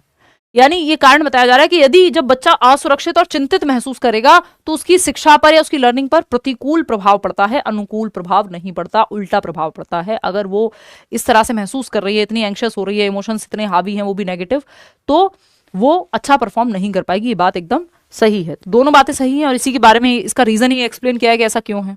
तो ए इज राइट और आर भी राइट और आर की जो एक्सप्लेनेशन है वो भी राइट। तो third option is the right answer over here. A और आर दोनों सही हैं और ए आर की सही व्याख्या करता है कि जो स्टूडेंट्स हैं वो अनसेफ अगर महसूस कर रहा है, एंशियस महसूस कर रहा है, उसको सेफ नहीं महसूस हो रहा कि मैं जाके गलती हो भी जाए तो कोई बात नहीं, फिर टीचर मोटिवेट करता है ऐसे केस में कि कोई बात नहीं, गलती तो होगा, एक बार करके देखो, तो उस केस में फिर वो संभावना है कि सही करने की संभावना बढ़ जाए। क्वेश्चन नंबर 15 देखिएगा, ये हम जमानों से बातें करते हुए आ रहे हैं, 3 प्रकार की लर्निंग स्टाइल्स में आपको बताती हूँ और सवाल जो है इस बार पूछ भी लिया इन्होंने और अगली बार कुछ और भी पूछ सकते हैं। तो कुछ चीजें तो ऐसी हैं जो हमें रिपीट करनी ही होंगी, ठीक है ना। ऐड तंग करता है मैम। अच्छा, काइंस्थेटिक लर्नर्स प्रेफर, बैच में आ जाओ। Kinaesthetic learners prefer to learn through dash, listening, सुन करके सीखना प्रेफर करते हैं गति संवेदी शिक्षार्थी या काइंस्थेटिक लर्नर्स जो हैं, या फिर देख करके या टच करके या डूइंग एंड मूविंग। फटाक से बताओ, ये तो आंख बंद करके बता दोगे, 80% लोग सही बता रहे हैं, डूइंग एंड मूविंग। कि जो काइंस्थेटिक लर्नर्स हैं यानी करने और चलने फिरने, मूवमेंट से सीखते हैं, ये करके इनको अच्छा समझ में आता है कोई भी एक्टिविटी को, ठीक है ना। कि इनको 2+2 4 लिख के मत बताओ, इनको दिखा दो कि भाई 4 पेन है, इसमें से 2 चले गए तो 2 बचे, मतलब इनको एक्टिविटी ही करके दिखा दो सीधा। 3 प्रकार के लर्नर होते हैं। लिसनिंग है, ऑडिटरी लर्नर्स, ये सुन करके अच्छा सीखते हैं, डिस्कशन के द्वारा, लेक्चर मेथड के द्वारा, मतलब जो चर्चा परिचर्चा होगी तो डिस्कशन डिबेट इन सब में अच्छा सीखते हैं, किसी पॉडकास्ट को सुन के अच्छा सीख सकते हैं, है ना। तो ये ऑडिटरी लर्नर्स है। लिसनिंग ये होते हैं कुछ अपने 30% के करीब। सीइंग यानी विजुअल लर्नर्स, जो देख करके सीखते हैं। 3 लर्निंग स्टाइल होती हैं कि अलग अलग लोग अलग अलग ढंग से सीखते हैं। ये 65% लोग दुनिया में देख करके अच्छा सीखते हैं। चार्ट दिखा दो, ग्राफ दिखा दो, वीडियो दिखा दो, है ना, तो ये मैप दिखा दो जैसे आप लोग अभी देख रहे हैं। तो ज्यादातर लोग, हम में से 65% लोग जो हैं वो विजुअल लर्नर्स हैं। टचिंग और डूइंग एंड मूविंग इसी में आ जाएगा, क्योंकि सिर्फ टचिंग अगर हम कहते तो टैक्टाइल टाइप हो जाता है और टैक्टाइल कोई टाइप नहीं होता, तो doing and moving plus touching भी यहाँ होता, तो ये इन्हीं के साथ काइंस्थेटिक में ही चला जाता कि ये टच करके या एक्टिविटी करके सीखते हैं तो वो काइंस्थेटिक हैं। और अगर आपसे पूछ लेता सीइंग देख के कौन सीखता है तो विजुअल लर्नर या दृश्य अधिगम करता है, और लिसनिंग ऑडिटरी या ऑरल भी कह देते हैं उनको, AURAL यानी सुनने, ऑडियो से बना है ऑरल, है ना। तो ये 30% लोग हैं। बाकी के 5% लोग ऐसे होते हैं जो डूइंग एंड मूविंग यानी काइंस्थेटिक तरीके से ही सीखेंगे। भाई सारे लर्नर्स अलग अलग तरह से सीखते हैं ना, ये लर्निंग स्टाइल हैं, शैलियां हैं अधिगम की। क्वेश्चन नंबर 16 देखिएगा फटाफट से। According to Vygotsky's theory of learning, breaking and of learning and development, which of the following is an example of scaffolding? मचान, टेम्परेरी हेल्प। वाइगॉत्स्की की थियोरी में अगर आप बात करें, टेम्परेरी हेल्प, बच्चों को हिंट दे दी, टेम्परेरी हेल्प, ये जो सवाल मैं करा रही हूँ ये टेम्परेरी हेल्प है, पेपर तो आप खुद ही करके आएंगे, जहां आप अटक रहे हैं वहां आपके लिए हेल्प मिल रही है। 64% लोग सेकंड ऑप्शन कह रहे हैं, जो कि सही भी लग रहा है। Demonstrating a skill to a student and then having them master it on their own. नहीं, देखिए खुद से पूरा सॉल्यूशन नहीं दे देना है, वहां हेल्प करनी है स्कैफोल्डिंग में जहां बच्चा अटक रहा हो, टेम्परेरी हेल्प देनी है।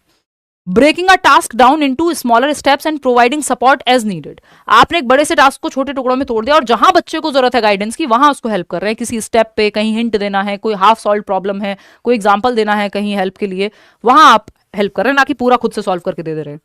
थर्ड ऑप्शन है providing a student with a grade for their work as motivation. नहीं, ग्रेड देना यहाँ पे स्कैफोल्डिंग में नहीं आता, वो तो रिवॉर्ड का पार्ट हो जाएगा। फिर providing a student with a reading assignment and asking them to answer questions independently. एक रीडिंग असाइनमेंट दे दो बच्चे को और खुद से सवाल पूछते रहो, ये स्कैफोल्डिंग नहीं है। तो सेकेंड ऑप्शन यहाँ पे सही हो जाएगा। आगे बढ़ेंगे नेक्स्ट क्वेश्चन पे। क्वेश्चन नंबर 17 देखिएगा, two important cognitive development milestones of sensory motor stage of Piaget's theory of cognitive development. यानी आपको दो महत्वपूर्ण संज्ञानात्मक विकास के माइलस्टोन्स, जिनको आप डेवलपमेंटल टास्क भी कहते हो ना, तो ऐसे कॉग्निटिव टास्क हैं। हर एक थियोरी में कुछ टास्क हो सकते हैं। तो जो सोशल एक्सपेक्टेशंस होती हैं विकास की प्रक्रिया में, उनको डेवलपमेंटल माइलस्टोन्स या डेवलपमेंटल टास्क कहते हैं। कि आपसे एक्सपेक्टेशन है कि आप 18 साल के हो गए हो तो खुद से खाना तो खा ही लोगे, है ना, या 25 साल के हो गए तो अब तो शादी करो, करियर की चिंता करो, 18 साल के हो गए तो देखो आइडेंटिटी किस फील्ड में जाना है, क्या करना है। अलग अलग स्टेज पे अलग अलग समाज की अपेक्षाएं आपसे होती हैं, उनको हम डेवलपमेंटल माइलस्टोन या डेवलपमेंटल टास्क कहते हैं। कि हर एक स्टेज पे सोशल एक्सपेक्टेशन है आपसे, वो टास्क है। कि इस उम्र में तो स्कूल जाओगे, होमवर्क खुद से करोगे, है ना, ये तो पढ़ाई लिखाई की उम्र है, कहाँ प्यार मोहब्बत में पड़ गए हो। तो सोशल एक्सपेक्टेशंस हैं आपकी समाज से, ठीक है ना, आपकी समाज से नहीं, समाज की आपसे। लेकिन यहाँ पे पूछा जा रहा है पियाजे की थियरी के अकॉर्डिंग, क्योंकि पियाजे की थियरी में भी स्टेजेस हैं, जैसे डेवलपमेंट में स्टेज होती हैं और उस स्टेज से एक्सपेक्टेशन है समाज की आपसे, कि ये जो पहली स्टेज है सेंसरी मोटर, भाई 4 स्टेजेस का शॉर्ट फॉर्म आपको बताया हुआ है ना, SPCF, sensory motor, pre operational, concrete operational और फॉर्मल ऑपरेशनल। तो सेंसरी मोटर ऑपरेशनल जो कि जन्म से 2 वर्ष तक होती है, इसमें कौन सा माइलस्टोन है जो अचीव हो जाना चाहिए बच्चे का? एनिमिज्म एंड ट्रांसफॉर्मेशन, यानी जीववाद, निर्जीव चीज को भी सजीव समझता है बच्चा। कि इस पेन से चोट लग गई तो वो कहेगा, सलमान भाई कह रहा है कोई, कि इस पेन ने या इस टेबल ने मुझे मारा है। ये एनिमिज्म है कि उसको निर्जीव चीज भी सजीव लग रही है। कि बहुत तेज बारिश आई है तो भगवान जी रो रहे हैं, उनको बुरा लगा है ना, तो ये एनिमिज्म है कि उसको निर्जीव चीज में भी सजीव नजर आ रहा है, यानी लिविंग को, नॉन लिविंग को लिविंग समझता है। क्लासिफिकेशन एंड सीरिएशन, यानी जो वर्गीकरण और क्रमबद्धता है, क्लासिफाई करना, ये 7 से 11 में आएगा। एनिमिज्म 2 से 7 में आएगा। Object permanence and deferred imitation, ये है जन्म से 2 वर्ष की बात। कितने लोग सही जवाब दे रहे हैं? 54% लोग, बाकी 46% लोग गलत दे रहे हैं जवाब। Reversibility of thought and hypothetico deductive reasoning, ये तो 11 साल एब्स्ट्रैक्ट फॉर्मल ऑपरेशन में आएगा, 11+ ईयर्स में। अमूर्त चिंतन, देखिए ऑब्जेक्ट परमानेंस, ये मैं बहुत बार बताती हूँ कि ये एकमात्र ऐसी स्टेज है, सेंसरी मोटर स्टेज, जन्म से 2 वर्ष में, जहां ऑब्जेक्ट परमानेंस की कमी भी होती है और यहीं पे एंड तक इस स्टेज के आते आते अचीव भी हो जाता है ऑब्जेक्ट परमानेंस, यानी वस्तु स्थायित्व, है ना। संवेदी परक अवस्था कहते हैं हिंदी में, वस्तु स्थायित्व और स्थगित अनुसरण या डेफर्ड इमिटेशन। कितनी बार आपको एग्जाम्पल हमने ये डिस्कस किया है, प्रीवियस कोई भी सेशन देखा होगा या पढ़ेंगे। ऑब्जेक्ट परमानेंस क्या है? Out of sight out of mind नहीं होता है यहाँ पे, मतलब ऑब्जेक्ट परमानेंट हो गया बच्चे के दिमाग में। अगर आप कोई खिलौना छिपा भी देंगे तो भी वो उसको मांगेगा, इसका मतलब ऑब्जेक्ट परमानेंस आ गई, बच्चे की मेमोरी विकसित हो गई है, उसकी याददाश्त अब विकसित हो गई है, अब वो मांग रहा है वो खिलौना। तो जन्म से 2 वर्ष के अंत तक आते आते 1 साल 8 से 12 महीने में, कई बार 9 से 12 महीने में, तो इस स्टेज की towards the end of this stage तो आपकी ऑब्जेक्ट परमानेंस आ जाती है। शुरुआत में जब वो 6 महीने का है तब नहीं आएगी। अगर आपने कोई चीज छिपा दी थोड़ी देर में भूल जाएगा वो। आप देखते हैं बच्चे खेल खेलते हैं, मम्मी या पापा ऐसे हाथ लगा के और फिर ता करते हैं, वो खुश हो जाता है एकदम देख के, अरे तो उसको लगता है ऑब्जेक्ट परमानेंट नहीं है। जैसे ही हाथ लगाया तो उसको लगता है पापा गए या मम्मी गई, जैसे हटाया तो वो खुश हो जाता है। तो ऑब्जेक्ट परमानेंट नहीं हुआ अब तक दिमाग में, है ना, कि जो आंखों के सामने वही है, आंखों के सामने नहीं है तो नहीं एग्जिस्ट करता। लेकिन जैसे जैसे ये वो चीजों के लिए रोएगा या ढूंढेगा तो वो ऑब्जेक्ट परमानेंट हो गया, कि उसके खिलौना छिपा दिया फिर भी ढूंढ रहा है तो ऑब्जेक्ट परमानेंस आ गई है। डेफर्ड इमिटेशन क्या है? उसने पापा को या मम्मी को दाढ़ी बनाते हुए देखा, मतलब मम्मी को तो शायद नहीं देखेगा, वो तो सैलून में जाके बनवाएंगी, तो वो क्या है कि वो सेम रिपीट कर रहा है। फिर एक दिन उसने मम्मी को काजल लगाते हुए देखा मान लीजिए, तो और लिपस्टिक लगाते हुए देखा, फिर अगली बार आएंगे वो घर पे, तो अब उस समय उसने कुछ नहीं किया। किसी और दिन अचानक से उसने क्या किया, होठों पे लगाया काजल और आंखों पे लगाई लिपस्टिक। आप सोचो कितना सुंदर लग रहा होगा। डेफर्ड इमिटेशन का उदाहरण है, यानी इमिटेशन होता है नकल करना, वो तुरंत नकल नहीं कर रहा। डेफर्ड यानी उसने डेफर कर दिया, बाद के लिए, विलंबित, बाद में नकल करके दिखा रहा है, या बाद में उसने उस चीज को कॉपी किया किसी और दिन। ये भी इसी स्टेज में आ जाता है, जन्म से 2 वर्ष के अंत तक आ जाता है। तो ये 2 चीजें जो अचीव हो जाते हैं, ये दोनों माइलस्टोन इसी स्टेज में। ऑब्जेक्ट परमानेंस की कमी इसी स्टेज की शुरुआत में और बाद में अचीव भी हो जाता है इस स्टेज के एंड तक। Children are born unruly and need to be socialised, यानी अनियंत्रित पैदा होते हैं बच्चे और उनको सामाजिक होने की आवश्यकता है।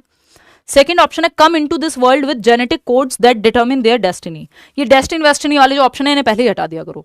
Are greatly influenced by the social cultural context they grow up. बिल्कुल सही है, कॉन्टेक्चुअल होता है डेवलपमेंट, यानी जिस समाज और संस्कृति में आप हैं विकास की प्रक्रिया पर प्रभाव समाज और संस्कृति का पड़ता है। फोर्थ ऑप्शन है come into this world as tabula rasa और ब्लैंक स्लेट। ये व्यवहारवादी कथन है, जॉन लॉक नाम के व्यक्ति थे उन्होंने दिया था। नॉर्मल केस में हम आज के समय में इसको नहीं मानते हैं कि बच्चा जो है खाली तख्ती है, कोरा कागज है, कुछ भी लिख दो कुछ भी बना दो। हम तो पियाजे और वाइगोत्स्की को मानते हैं जो रचनावादी हैं, जो कहते हैं बच्चा खाली तख्ती नहीं अपने अनुभव से ज्ञान का सृजन करने की क्षमता रखता है, यानी नॉलेज को कंस्ट्रक्ट करने की क्षमता रखता है। तो ये जो है यहाँ पे सही है, बाकी सारे गलत हैं। ऐसा नहीं है कि बच्चे अनरूली हैं या तो वो जेनेटिक कोड के साथ आए हैं और डेस्टिनी उनकी डिटरमिन करेगी। डेस्टिनी वेस्टिनी की बातें आपको यहाँ नहीं करनी है, अपने मन में रखिए अगर विश्वास करते हैं तो। क्वेश्चन नंबर 19 की अगर हम बात करते हैं तो क्वेश्चन नंबर 19 क्या कहता है? एक कथन है और दूसरा कारण है इसका। Scaffolding provided by the teachers hinders the learning process of children. यानी टीचर्स जो अस्थायी मदद देते हैं, आलम्बन देते हैं, पाड़ देते हैं, हिंट देते हैं, टेम्परेरी हेल्प देते हैं, वो बाधा बनती हैं सीखने में। ये एकदम खराब बात है, वाहियात बात है, इसका कोई भी सेंस नहीं है, ये इसमें लॉजिक ही नहीं है, गलत है। स्कैप फोल्डिंग तो हेल्प करती है सीखने में। रीजन क्या है? लेव Vygotsky proposed that children learn independently bye acting upon and manipulating the environment. ये पियाजे कहते हैं, ना कि वाइगोत्स्की। वो समाज की, सोसाइटी की, कल्चर की बात करेंगे, सिर्फ एनवायरमेंट की बात पियाजे करेंगे कि एनवायरमेंट में एक्टिविटी करके बच्चा सीख रहा है, जबकि वाइगोत्स्की कहेंगे समाज में, संस्कृति में इंटरेक्ट करके सीख रहा है। बात सेम ही रहेगी, बस ये बदल जाएगा, है ना। इंडिपेंडेंटली सीखेंगे लेकिन वो ग्रुप में कोऑपरेट करके सोसाइटी के साथ। तो ये पियाजे का कथन है, ना कि वाइगोत्स्की का, तो ये भी गलत। तो दोनों फॉल्स हो गए, जो कि सेकंड ऑप्शन आप लोग 75% लोग दे भी रहे हैं सही जवाब, है ना। Both A and R false. अब आपको थोड़े थोड़े मुश्किल क्वेश्चंस भी कराए जा सकते हैं, आप लोग सही जवाब दे दे रहे हैं। क्वेश्चन नंबर 20 देखिएगा, विच of the following correctly describes extrinsic motivation. यानी निम्न में से कौन सा बाह्य अभिप्रेरणा का सही वर्णन करता है? एक है इंटरनल मोटिवेशन, जिसका कारण अंदर है आपकी मोटिवेशन का, आपको मजा आता है कोई काम करके, आपको सीखने में इंटरेस्ट है, क्यूरियोसिटी है, जिज्ञासा है, जॉय ऑफ लर्निंग है, उसके लिए आप मोटिवेटेड हैं, इसलिए आप पढ़ते हैं या इसीलिए आप कोई काम करते हैं। दूसरा है बाहरी रीजन, कि आपको नौकरी चाहिए, आपको रिवॉर्ड चाहिए, आपको मम्मी पापा से कोई अवार्ड चाहिए। आज अभिषेक कह रहे थे ऑफलाइन क्लास में उनको शादी करनी है, उनकी गर्लफ्रेंड की तो जॉब लग गई है, उनकी नहीं लगी है, तो वो एक्सटर्नल मोटिवेशन है उनका तैयारी करने का, कि मैम शादी करनी है, नौकरी तो लेके रहूंगा इस बार चाहे कुछ हो जाए, ठीक। तो ये क्या है? एक्सटर्नल मोटिवेशन है, यानी पढ़ रहे हैं वो, एफर्ट कर रहे हैं, मोटिवेटेड हैं, बट रीजन बाहर है। दोनों कई बार इंटर रिलेटेड होते हैं, इंटरमिंगल हो जाते हैं, कि शुरुआत तो होती है ठुकरा के मेरा प्यार मेरा इंतकाम देखेगी, और बाद में वो काम बहुत पसंद आने लगता है, या वो जॉब हो सकता है आपको बहुत पसंद आने लगे, आपका जो इंटरनल मोटिवेशन है वो उसमें जागृत हो जाए। तो दोनों चीजें, या कई बार वो रीजन से तो शुरू हुआ, बाहर से कि लड़की ने छोड़ दिया इसलिए आईएएस बनेंगे, और बाद में आपको उसमें मजा आने लग गया, है ना। शुरू मजबूरी में किए थे, फिर समझ रहे हो आप। तो ये एक्सटर्नल और इंटरनल जो है इंटर रिलेटेड है, इंटरडिपेंडेंट है। कई बार ऐसा नहीं है कि बिल्कुल म्यूचुअली एक्सक्लूसिव है, दोनों का एक दूसरे से कोई वास्ता नहीं है, ये भी पूछा हुआ है। तो एक्सट्रिंसिक मोटिवेशन जब हम बात कर रहे हैं तो कौन सा एक कथन है जो सही से इसको डिस्क्राइब करेगा? तो पहला है motivation that comes from environmental consequences. हाँ, बाहर ही है ना, ये तो एक्सटर्नल होगा, इसका locus of control. Motivation that comes from a sense of personal satisfaction, ये इंटरनल मोटिवेशन है कि आपको अच्छा लगता है कोई काम करके, जैसे मुझे पढ़ा के अच्छा लगता है तो इंटरनल मोटिवेशन है। आपको पढ़ के अच्छा लगता है, आपका भला होगा इसलिए मैं पढ़ा रही हूं, तो ये एक्सटर्नल है, लेकिन पर्सनल सेटिस्फेक्शन भी इसमें शामिल है। Motivation that comes from personal enjoyment of the task, आपको गिटार बजाना पसंद है इसलिए आप, कोई गाना सुनना पसंद है ऐसा थोड़ी कुछ मिल रहा है आपको वो गाना सुन के, या मुझे ड्राइविंग पसंद है तो ऐसा थोड़ी कि कुछ कोई मुझे मिलेगा, उबर थोड़ी चलाती हूँ लेकिन मुझे शौक है, ठीक है ना। तो उसमें कुछ मिल नहीं रहा, पेट्रोल और जल रहा है, लेकिन पर्सनल सेटिस्फेक्शन है, पर्सनल एंजॉयमेंट है उस टास्क को लेकर के, इंट्रिंसिक मोटिवेशन है। Motivation that comes from internal factors, आंतरिक जो भी कारण है, आपका इंटरेस्ट हो उस चीज में, क्यूरियोसिटी हो, जॉय ऑफ लर्निंग हो, ये सब जो है आपके आंतरिक कारण है, इनमें रीजन बाहर नहीं है। लेकिन एक्सटर्नल में रीजन बाहर होता है ना, कि मेरा मन है थोड़ी एक्स्ट्रा कमाई हो जाए तो मैं उबर के तौर पे गाड़ी लेके जाती हूँ, ये एक्सटर्नल मोटिवेशन होगी। फिर मैं ऐसे मजे के लिए गेड़ी मारने जा रही हूँ तो वो इंटरनल मोटिवेशन है। तो ये एक्सट्रिंसिक मोटिवेशन का एकमात्र उदाहरण यहाँ फर्स्ट ऑप्शन ही है। ठीक है जी, आगे बढ़ेंगे। कोर्स लेना है, करियर विल ऐप डाउनलोड कर लो भाई। कई लोग तो मैंने यही नहीं पता लग पाता, वाह। क्वेश्चन नंबर 21 देखिएगा। According to Jean Piaget, a child who is unable to understand the logic behind simple mathematical reversals such as 3 + 5 = 8, 3 + 5 को जोड़ते हैं तो 8 बनता है, और 8 में से 5 अगर हम घटा देते हैं तो 3 बचता है। It is because of what thinking? बताइए, इसके पीछे का तर्क समझने में बच्चा असमर्थ है, किस वजह से असमर्थ है, और कौन सी स्टेज का बच्चा है ये भी बताओ मुझे। एनिमिस्टिक थिंकिंग, एनिमिस्टिक थिंकिंग होता है वो नॉन लिविंग को लिविंग समझता है। उसको लगता है कि वही जो बारिश वाला एग्जांपल मैंने दिया कि अगर बारिश बहुत तेज हो रही है यानी दुख हुआ है भगवान को किसी चीज का, है ना, तो ऐसा तो नहीं होता। इरिवर्सिबिलिटी यानी वो रिवर्स नहीं कर पा रहा दिमाग में कि 3 + 5 जब 8 है तो 8 में से अगर 5 जाएगा तो 3 ही तो बचेगा, तो उसके दिमाग में रिवर्स नहीं हो पा रही चीजें, उल्टा नहीं करके देख पा रहा। ये बात तो सही है। 2 से 7 वर्ष का बच्चा है प्री ऑपरेशनल का। ईगो सेंट्रिज्म होता है वो सेल्फ सेंटर्ड है या खुद को ही सेंटर में रखता है, बाकी पहलू नहीं देख पा रहा किसी चीज की, वो भी बात यहाँ पे नहीं है। परसेप्चुअल सेंट्रेशन यानी परसीव किया है उसने, वो सेंटर्ड है किसी एक एस्पेक्ट पे ही। देखो ये क्योंकि रिवर्सिबिलिटी यहाँ ऑप्शन में है तो हम उसके साथ जाएंगे क्योंकि वो ज्यादा सेंसिबल है इस बात को समझने के लिए, क्योंकि वो रिवर्स नहीं कर पा रहा बच्चा कि 2 + 5 जो है 7 होते हैं और 7 - 5 2 बचते हैं, ये रिवर्स करने में उसको दिक्कत है। वो थॉट में रिवर्स नहीं कर पा रहा। घर से स्कूल का रास्ता और स्कूल से घर का रास्ता, तो स्कूल घर से स्कूल का रास्ता तो याद रहता है, स्कूल से घर का रास्ता याद नहीं है, वापस जाने का रास्ता याद नहीं है, तो ये रिवर्सिबिलिटी है, रिवर्स नहीं कर पा रहा। देखिए परसेप्चुअल सेंट्रेशन भी इसी स्टेज में होता है, लेकिन सेंट्रेशन होता है मान लो वो कोई एक बॉटल है ना, या ये फोन है फॉर दैट मैटर, तो इस फोन का रंग ही देख रहा है, वो ये नहीं देख रहा शेप क्या है, वजन कितना है ना, तो वो ये नहीं देख पा रहा, या फीचर्स क्या है, उसको सिर्फ शेप अच्छी लग रही है या कलर अच्छा लग रहा है, पिंक वाला चाहिए, तो मतलब सेंटर्ड है, एक ही पहलू पे फोकस है, किसी चीज की शेप नहीं देख रहा है या साइज नहीं देख रहा, बस किसी एक ही एस्पेक्ट पे फोकस है, वो एक अलग चीज है, वो यहाँ पे नहीं आएगा। तो ये रिवर्सिबिलिटी है सेकेंड ऑप्शन, जो कि होपफुली आप में से कई लोगों ने दिया भी होगा जवाब। इसका डेटा बता दूं अगर हो तो। क्वेश्चन नंबर 22 देखना, असर्शन क्या कहता है भाई, टीचर शुड डिस्टेंस, बता दूं डेटा उसका पिछले वाले का, कल तक देखोगे, चलो कोई बात नहीं छोड़ो। देखिए असर्शन यानी अभिकथन, teachers should distance themselves from students and place primary responsibility for learning on them only, यानी शिक्षकों को छात्रों से दूरी बनाकर रखनी चाहिए और अधिगम की प्राथमिक जिम्मेदारी उन्हीं पर डालनी चाहिए। मतलब डिस्टेंस कर लो बच्चों से and place primary responsibility for learning on them only, कि बच्चों की जिम्मेदारी है भाई सीखना, मेरा कोई लेना देना नहीं है लर्निंग से, मैं तो बस हूं। तो ऐसे क्या होगा, बच्चों का मोटिवेशन डाउन हो जाएगा, कहां से सीखेंगे भाई, टीचर और बच्चे दोनों मिलकर सीखते हैं ना, तो ये तो फॉल्स है। रीजन क्या है इसका, learning takes place effectively in an authoritative rather than a democratic environment. उल्टी बात है, टीचर को डेमोक्रेटिक होना चाहिए, यानी वो सबकी बात सुने क्लास में और क्लास में उसकी बात सुनी जाए, सब मिलकर के सीख रहे हैं। अथॉरिटेटिव होना यहाँ जो है वो बहुत अच्छी बात नहीं होगी, क्योंकि टीचिंग स्टाइल को हम डेमोक्रेटिक को अच्छा मानते हैं और पेरेंटिंग स्टाइल को अथॉरिटेटिव को हम अच्छा मानते हैं। तो A is true but R is false, नहीं दोनों ही फॉल्स हैं। सही जवाब दे रहे हैं आप लोग 90% लोग, बी ऑप्शन, बहुत ही बढ़िया। आगे बढ़ेंगे, क्वेश्चन नंबर 23 पे जाएंगे, ज्यादा लंबा एक्सप्लेनेशन कर दिया क्या। क्वेश्चन नंबर 23 देखिएगा, in order to cater to needs of students struggling with attention deficit hyperactivity disorder, teachers should avoid, यानी एक बच्चा है जिसको एडीएचडी है, या क्लास में उन बच्चों को कैसे डील करेंगे जिनको एडीएचडी यानी ज्यादा टिक के नहीं बैठ पाते हैं, अटेंशन एक जगह नहीं टिक पाती है ना, उछलते कूदते रहते हैं, कैसे मैनेज करेंगे, क्योंकि आपको तो इंक्लूसिव एजुकेशन है, सबको पढ़ाना है। Creating distractions and making noises, तो टीचर को अवॉइड करना चाहिए कि डिस्ट्रैक्शन ना क्रिएट हो, बार बार टीचर खुद डिस्ट्रैक्शन ना बन रहा हो, है ना, और नॉइज आवाजें ना हो, क्लास में थोड़ा फोकस रहने का मौका मिले। Flexibility in curricular materials and instructions, उनको पढ़ाने के लिए आप डिफरेंट सामग्री का इस्तेमाल कर सकते हो, लचीलेपन मल्टीपल मेथड्स का इस्तेमाल कर सकते हो, टुकड़ों में तोड़ सकते हो टास्क को, ये एकदम सही बात है, क्योंकि वो 30 मिनट तक हो सकता है उनका ध्यान ना टिके, बट 5-5 मिनट के 6 पार्ट में अगर आप किसी टास्क को आपने तोड़ दिया तो उनके लिए ईजी हो जाएगा, क्योंकि वो अटेंशन ज्यादा देर तक टिका के नहीं बैठ पाते हैं। यूजिंग मल्टी सेंसरी मटीरियल्स, कई सारे सेंसरी मटीरियल्स जिसमें बच्चे का विजन भी इंक्लूडेड है, विजुअली भी वो देख पा रहा है, सुन भी रहा है, एक्टिविटी भी इन्वॉल्व है, तो उसका इन्वॉल्वमेंट या अटेंशन ज्यादा अच्छे से वहां पे पैक्ड रहेगी। लेकिन एक ही ऑप्शन गलत है कि विकर्षण और शोर करने को अवॉइड करना चाहिए, बाकी तीनों मेथड तो आप अपना सकते हैं, लेकिन अवॉइड फर्स्ट को ही करना चाहिए, तो वही सही है क्योंकि वही पूछा है कि अवॉइड क्या करना है।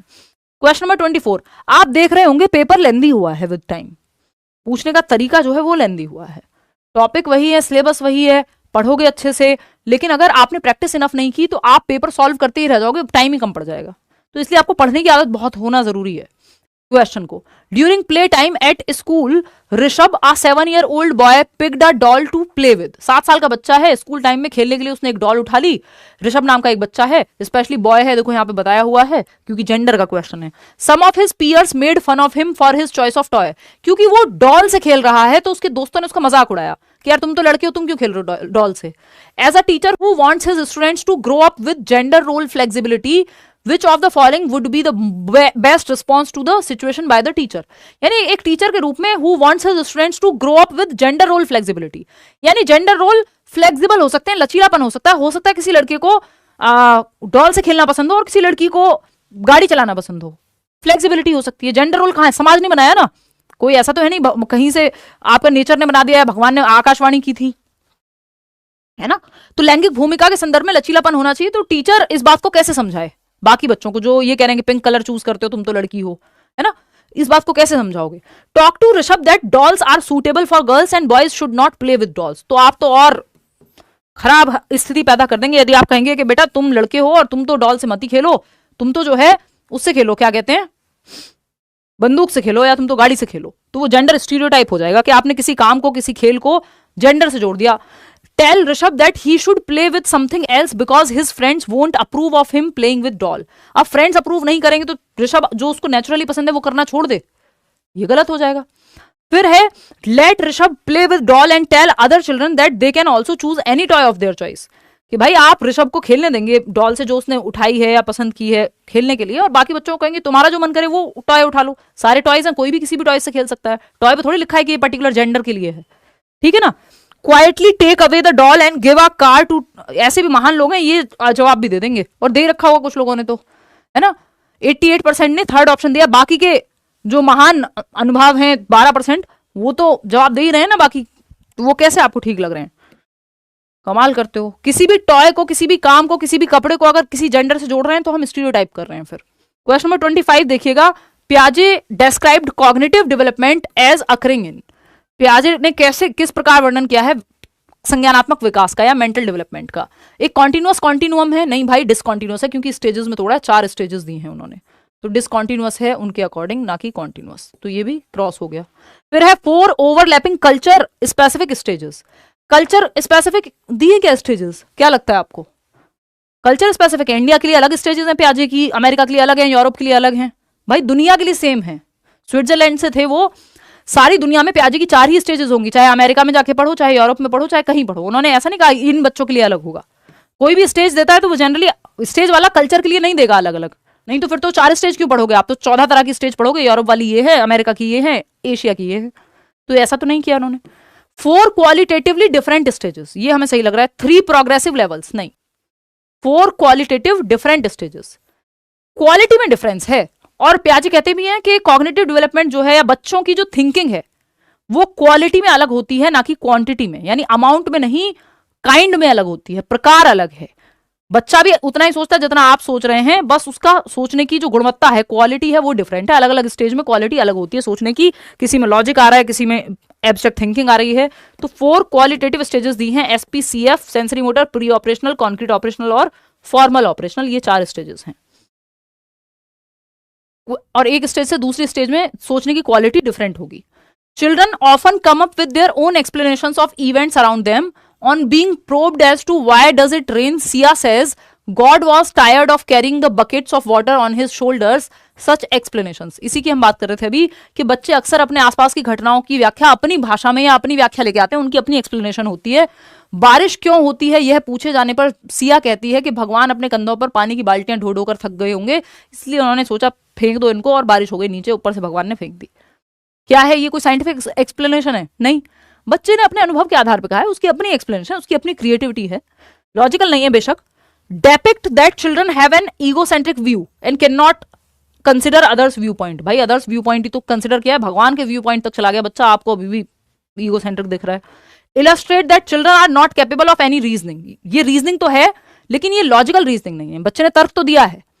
इसको हम इरेशनल थिंकिंग कहते हैं, 2 से 7 वर्ष में होती है, या इसको हम ट्रांसडक्टिव रीजनिंग कह देते हैं, जिसमें लॉजिक की कमी होती है लेकिन रीजनिंग तो है, ये रीजन तो दिया है बच्चे ने।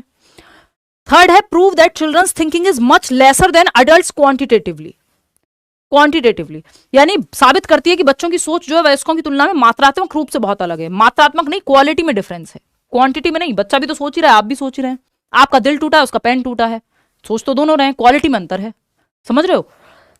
फोर्थ ऑप्शन क्या है, indicate that children have naive understanding rooted in their cultural context with which they try to understand events. यानी ये इंडिकेट करता है कि जो बच्चे हैं उनकी नाइव अंडरस्टैंडिंग होती है। नाइव मतलब जिसको हम सहज समझ कहते हैं, या इसको हम कहते हैं कि ये ऑल्टरनेटिव कॉन्सेप्शन है। 1 नंबर का आता है ये सवाल यहां से। या हम इसको कहते हैं कि मिस कॉन्सेप्शन है। तो इनको मिस कॉन्सेप्शन या रॉन्ग कॉन्सेप्शन ना कह के हम नाइव कॉन्सेप्शन या ऑल्टरनेट कॉन्सेप्शन कहते हैं, कि बच्चे का ऑल्टरनेट तरीका है सोचने का, कि ट्रेन चल रही है तो पेड़ भी साथ साथ चल रहे हैं। मैं चलता हूं तो चंदा मामा मेरी नानी के यहाँ भी जाते हैं और मेरी बुआ के यहाँ भी जाते हैं, और मैं जहां भी जाता हूं वहां जाते हैं मेरे साथ। ये नाइव कॉन्सेप्शन है। चंदा मामा तो वहीं है जहां है ना। तो indicate that children have naive understanding rooted in their cultural context. जिस संदर्भ में, जिस समाज में जिस तरह की बातें होती हैं, वो उस तरह की कहानियां अपने दिमाग में उनके अनुभव के आधार पर बन जाती हैं। ठीक है ना। होगी भाई सब्जेक्ट पेडागोजी, अभी टेंशन ना लो, साथ में ही होगी पुराने और नए बैच में। क्वेश्चन नंबर 27 देखो, असर्शन यानी कथन क्या है, children below the age of 5 to 6 years should not be pressurised to write properly and within the lines. भाई 5-6 साल का बच्चा है, यानी अभी वो प्रॉपर प्ले वे से फर्स्ट क्लास में भी नहीं गया, 6 साल में तो एडमिशन होगा फर्स्ट क्लास में। तो प्ले वे की एज में आप, या प्री स्कूल में, या 5-6 साल की उम्र में बहुत ज्यादा जोर नहीं दे सकते कि प्रॉपर लाइन के अंदर लिखो, एकदम सही लिखो। क्यों? रीजन है इसका, children gain a control of फाइनर motor skills from 5 to 6 years onwards. तो फाइन मोटर स्किल्स के लिए बहुत अच्छी अवस्था है, जो 6 से 12 वर्ष है, उसमें प्रॉपर जो है फाइन मोटर स्किल्स उसकी अभी विकसित हो ही रही हैं अर्ली चाइल्डहुड में। यानी पेन पकड़ना, ड्राइंग करना, पेंटिंग करना, है ना। ग्रॉस है जो बड़ी मांसपेशियों की पकड़ है, और फाइन है जो छोटी मांसपेशियों, उंगलियों और हाथों पे, आंखों की मसल्स पे कंट्रोल है। दोनों सही है और दोनों का रीजन भी सही है। नॉट नहीं यहां पे आएगा, बोथ आर करेक्ट, कि हाँ प्रेशराइज मत करो क्योंकि अभी विकसित हो ही रही है उसकी फाइन मोटर स्किल्स। इसीलिए आप देखते हैं छोटे बच्चों की जो नोटबुक होती है, आप पहले कलर जो है आपकी मम्मी या टीचर को आप कह देते हैं कि आप साइड साइड में भर दो, मेरे से बाहर निकल जाएगा। क्यों? क्योंकि वो लाइन में लिख नहीं पा रहा, अभी fine motor skills properly developed नहीं है, फिर वो अंदर अंदर कलर भर देता था। याद है कुछ? चलो क्वेश्चन नंबर 28 देख लो, teachers should deal with failure of students in the classroom. बच्चे यदि फेल होते हैं या असफल होते हैं क्लासरूम में, तो कैसे डील करेंगे टीचर को? भाई असफलता तो इनएविटेबल है ना, ऐसा तो नहीं हो सकता कि कभी आप जीवन में असफलता या एरर महसूस ही ना करें। तो टीचर को कैसे डील करना चाहिए बच्चों की असफलता को? By identifying the caste of the students and telling parents to provide additional support at home. इन छात्रों की जाति की पहचान करके और उनके माता पिता को घर पर अतिरिक्त सहायता प्रदान करने के लिए आपको क्या लेना है ना, तेरा क्या मतलब हमसे, है ना। वो है ना आपका जो मीम है इंस्टाग्राम पे बहुत चलता है। तो भाई आपको जाति से कोई मतलब नहीं है बच्चे की, आपको बच्चे की क्लास से कोई मतलब नहीं है, आपको बच्चे के रंग से कोई मतलब नहीं है, आपको बच्चे के धर्म से कोई मतलब नहीं है। आप तो भाई पढ़ाने पे ध्यान दीजिए, है ना। ये मत कहिए कि आप जाति पहचानेंगे और फिर कहेंगे तुम तो इसलिए फेल हुए हो क्योंकि तुम पर्टिकुलर जाति से हो, पर्टिकुलर समुदाय से हो, पर्टिकुलर तुम्हारे माँ बाप ये हैं, फलाना है, ये वो आपकी कहानी है ही नहीं। नन ऑफ योर बिजनेस, आपको कुछ नहीं लेना देना इस चीज से, ठीक है ना। तो ये तो हो नहीं सकता। By critically examining their own pedagogical strategies, आप तो खुद में देखिए आप क्या कर सकते थे, आप क्या चेंज ला सकते थे अपनी खुद की शैक्षणिक रणनीतियों की आलोचनात्मक परीक्षण करके। आलोचनात्मक मतलब ये नहीं कि बुराई करके, ये देख के कि कहां कमी रह गई आपके मेथड में, है ना। आप तो खुद में देखते हो, बच्चे में या उसके पेरेंट्स में कमी नहीं ढूंढते हो, या उसकी जाति में या उसके सामाजिक सांस्कृतिक परिवेश में कमी नहीं ढूंढते हो। By correcting and over correcting the student who have failed, उनकी जान ले लो, हर टाइम सुधार और अत्यधिक सुधार कराओगे, फिर वो बच्चा जो है वो पजल्ड हो जाएगा। क्वेश्चन नंबर 4 है बाय ऑप्शन नंबर 4 है by administering standardised IQ test to failed students to assess their intelligence. अब अगर आप आईक्यू टेस्ट ले लेंगे और ये कहेंगे जिसका आईक्यू कम है वो इसलिए फेल हुआ है, तो क्या बाकी बच्चों को सीखने का अधिकार नहीं है? आईक्यू तो ज्यादातर लोगों का एवरेज ही है, मोर देन 60% पॉपुलेशन का। 2-3% लोग हैं जो गिफ्टेड हैं, 2-3% लोग हैं जो बिल्कुल रिटार्डेड की स्थिति में है। तो ये आईक्यू का ठप्पा या लेवल लगाने की जरूरत यहां नहीं है, ठीक है। तो by critically examining their own pedagogical strategies, अपने मेथड में कैसे वो चेंज लाए ताकि बच्चा सीख पाए या अगली बार फेल ना हो, या कहां उसकी कमी रह गई वो आपको देखना है। Use of people first language such as using the description students with a learning disability instead of learning disabled students. यानी पीपल फर्स्ट लैंग्वेज यानी व्यक्ति को प्रथम रखिए आप। मतलब आप कौन सी लैंग्वेज यूज कर रहे हैं? Student with a learning disability. इसको इस तरह से भी कहा जाता है कि अगर आप एंग्शियस महसूस कर रहे हैं तो आप ये कहें कि आप ही एंग्शियस हैं, आप ही कहें आई एम फीलिंग एंग्शियस, कि आपको एंग्जाइटी महसूस हो रही है, एंग्शियस आप महसूस कर रहे हैं, आप हैं नहीं कोई, वो आपकी आइडेंटिटी नहीं है। तो एक बच्चा जिसको लर्निंग डिसेबिलिटी है, इसका मतलब ये नहीं वो लर्निंग डिसेबल्ड ही हो गया। अब आप कहोगे तुम तो लर्निंग डिसेबल्ड हो, ये वाला शब्द इस्तेमाल करने की जगह आप क्या करेंगे? आप देख रहे हैं लैंग्वेज से क्योंकि आपका एटीट्यूड फॉर्म हो रहा है, कि आप देखते कैसे हैं, आपका नजरिया कैसा है बच्चे के प्रति। ठीक, तो आप ये कह रहे हैं कि use of people first language, बच्चे को आप प्रथम रखिए, और कैसा डिस्क्रिप्शन के स्टूडेंट्स विद लर्निंग डिसेबिलिटी। आप ये कहिए कि बच्चे को लर्निंग डिसेबिलिटी है, बच्चा डिसेबल्ड नहीं है।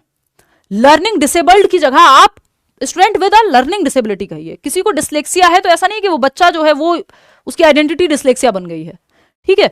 तो यहाँ पे वो सीख तो फिर भी सकता है ना, बावजूद इसके कि कोई भी डिसेबिलिटी उसको है। Is a hindrance in correct identification and labelling of people, नहीं, लेबल करने वाला इशू नहीं है, ये एटीट्यूड का प्रॉब्लम है। Takes away the emphasis from disabilities and is not in true spirit of inclusion, यानी ये जो है takes away the emphasis from disabilities and is not in the true spirit of inclusion, अक्षमता से जोर हटा देता है और समावेशन की सच्ची भावना में सही नहीं है, इसलिए कह रहे हैं हम ये। या फिर third option, is in consonance with the human rights approach to inclusion, illustrates the emphasis on medical model of disability, इसका कोई लेना देना नहीं है। इंस्टेड ऑफ लर्निंग डिसेबल्ड, अगर आप पीपल फर्स्ट लैंग्वेज यूज करेंगे तो आप कहीं ना कहीं ह्यूमन राइट्स को भी ध्यान में तो रख ही रहे हैं। Takes away the emphasis from the disabilities and is not in the true spirit of inclusion.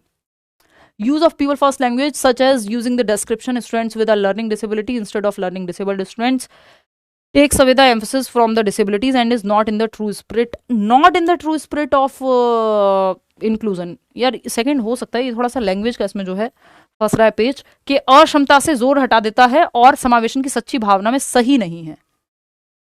क्या यूज करना, पीपल फर्स्ट लैंग्वेज यूज करना,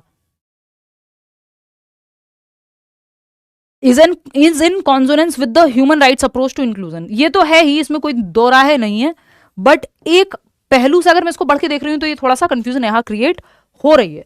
फिर भी हम जाएंगे अभी थर्ड के साथ ही, क्योंकि ये जो लास्ट में इन्होंने नहीं लगाया इससे कंफ्यूजन बढ़ रही है कि ऐसा तो नहीं कि इंक्लूजन को ये प्रमोट नहीं कर रहे, प्रमोट तो कर रहे हैं। तो हम थर्ड के साथ जा रहे हैं अभी के लिए, अगर इसमें कुछ चेंज होगा तो फिर डिस्कस कर लेंगे कल। क्वेश्चन नंबर 30 देखिएगा, रीड द फॉलोइंग, अभी मैं इसमें सर नहीं बहुत ज्यादा खपाना चाहती हूँ, ऑलरेडी बहुत थकी हुई, ऑलमोस्ट 12 घंटे हो गए। देखिएगा, रीजन असर्शन क्या है, लास्ट क्वेश्चन है आज का। It is advisable not to rely on standardised test while conducting assessment for learning, यानी ऐसा उपयुक्त माना जाता है कि अधिगम के लिए आकलन करते समय मानकीकृत परीक्षणों पर निर्भर नहीं करना चाहिए, यानी स्टैंडर्डाइज्ड टेस्ट पे आप फोकस मत करिए आकलन के लिए। रीजन क्या है इसका, in criteria referenced testing scores are compare to a set of performance standard. बात तो सही है, गड़बड़ कहां है इसमें, तो A is true but R is false, नहीं भाई आर तो फॉल्स नहीं है। Both A and R are true and R is the correct explanation of A. क्या कहते हो आप लोग, 33% लोग कह रहे हैं क्या, बी ऑप्शन। चलिए देखते हैं, ऐसा उपयुक्त माना जाता है कि अधिगम के लिए आकलन करते समय मानकीकृत परीक्षणों पर निर्भर नहीं करना चाहिए, यानी test while conducting assessment for learning कह सकते हो आप, ये बात आप कह सकते हो बिल्कुल। और इसमें क्राइटेरिया रेफरेंस टेस्ट में जो है ये होता है, ये दोनों बातें सही है, बट ये इसकी एक्सप्लेनेशन तो मुझे नहीं लग रही है कहीं से। तो third option is the right answer, या should be the right answer. ये दोनों बातें अपनी अपनी जगह सही है, बट ये इसका रीजन नहीं एक्सप्लेन कर रही है कि क्यों नहीं करना चाहिए। या इनका मन करे तो मान सकते हैं, इनका भरोसा कुछ नहीं है। अभी हम थर्ड के साथ ही जा रहे हैं, अगर कोई भी करेक्शन होगा तो अब कल ही करेंगे discuss. Out of 30 question like share subscribe ना किया हो कर दीजिएगा। आउट ये पीडीएफ आपको कल सही, अगर आंसर में कोई भी एक आध क्वेश्चन में भी चेंज होता है, जो मैंने अभी लास्ट के 2 क्वेश्चन पे थोड़ा सा क्वेश्चन मार गया ना, तो वो आपके साथ एक बार वो टेलीग्राम चैनल पे जब पीडीएफ आपको कल मिलेगी तो उसमें सही आंसर सी मार्क दूंगी। ये जो 2 क्वेश्चन में थोड़ा सा डाउट है ना, क्योंकि ये कई बार हो सकता है कि एग्जामिनर कैसे देख रहा है उसको, उसका अंतर पेडागोजी में कई बार आ जाता है। आउट ऑफ 30 क्वेश्चन कितने ठीक हुए हैं वो आप एक बार बता देंगे कॉमेंट्स में। और कल मिलते हैं होपफुली, कल भी पूरा दिन पैक्ड ही है, but I will try my best कि मैं यूट्यूब पे आ सकूं कल, है ना। धीरे धीरे कंटिन्यू कर देंगे वापस से क्लास को, और आज के लिए इतना ही रखते हैं, बहुत ज़्यादा थकान हो गई है यार। मैं खुद पूरी कोशिश कर रही हूँ कि यूट्यूब पे क्लास लूँ, और एक काम करते हैं, कल पूरी कोशिश करती हूँ मिलने की, क्योंकि फिर सैटरडे संडे है और मैं जयपुर जा रही हूँ मीटअप के लिए। आप लोग भी अगर आप में से कोई जयपुर के आसपास रहता है तो आ सकते हैं। दीप मेमोरियल करके जो है एक जगह है जहाँ आप हमें ज्वाइन कर सकते हैं, मैं आपको अभी लोकेशन भी दे देती हूँ। आउट ऑफ 30 कितने आपने स्कोर किए वो आप कमेंट्स में प्लीज़ बता दीजिएगा। और इसके अलावा वो जयपुर वाला डिलीट कर दिया क्या राहुल? चलो कोई नहीं, वो कल दिखा देंगे आपको लोकेशन, बट 14 को मतलब संडे को जो है I will be in Jaipur. चलिए take care, bye bye. Location share कर देंगे जल्दी ही। दीप मेमोरियल करके कुछ तो जगह है, मैं 1 मिनट फ़ोन में चेक कर लेती हूँ, वेट। मैं और करियर की पूरी टीम, हो वेट,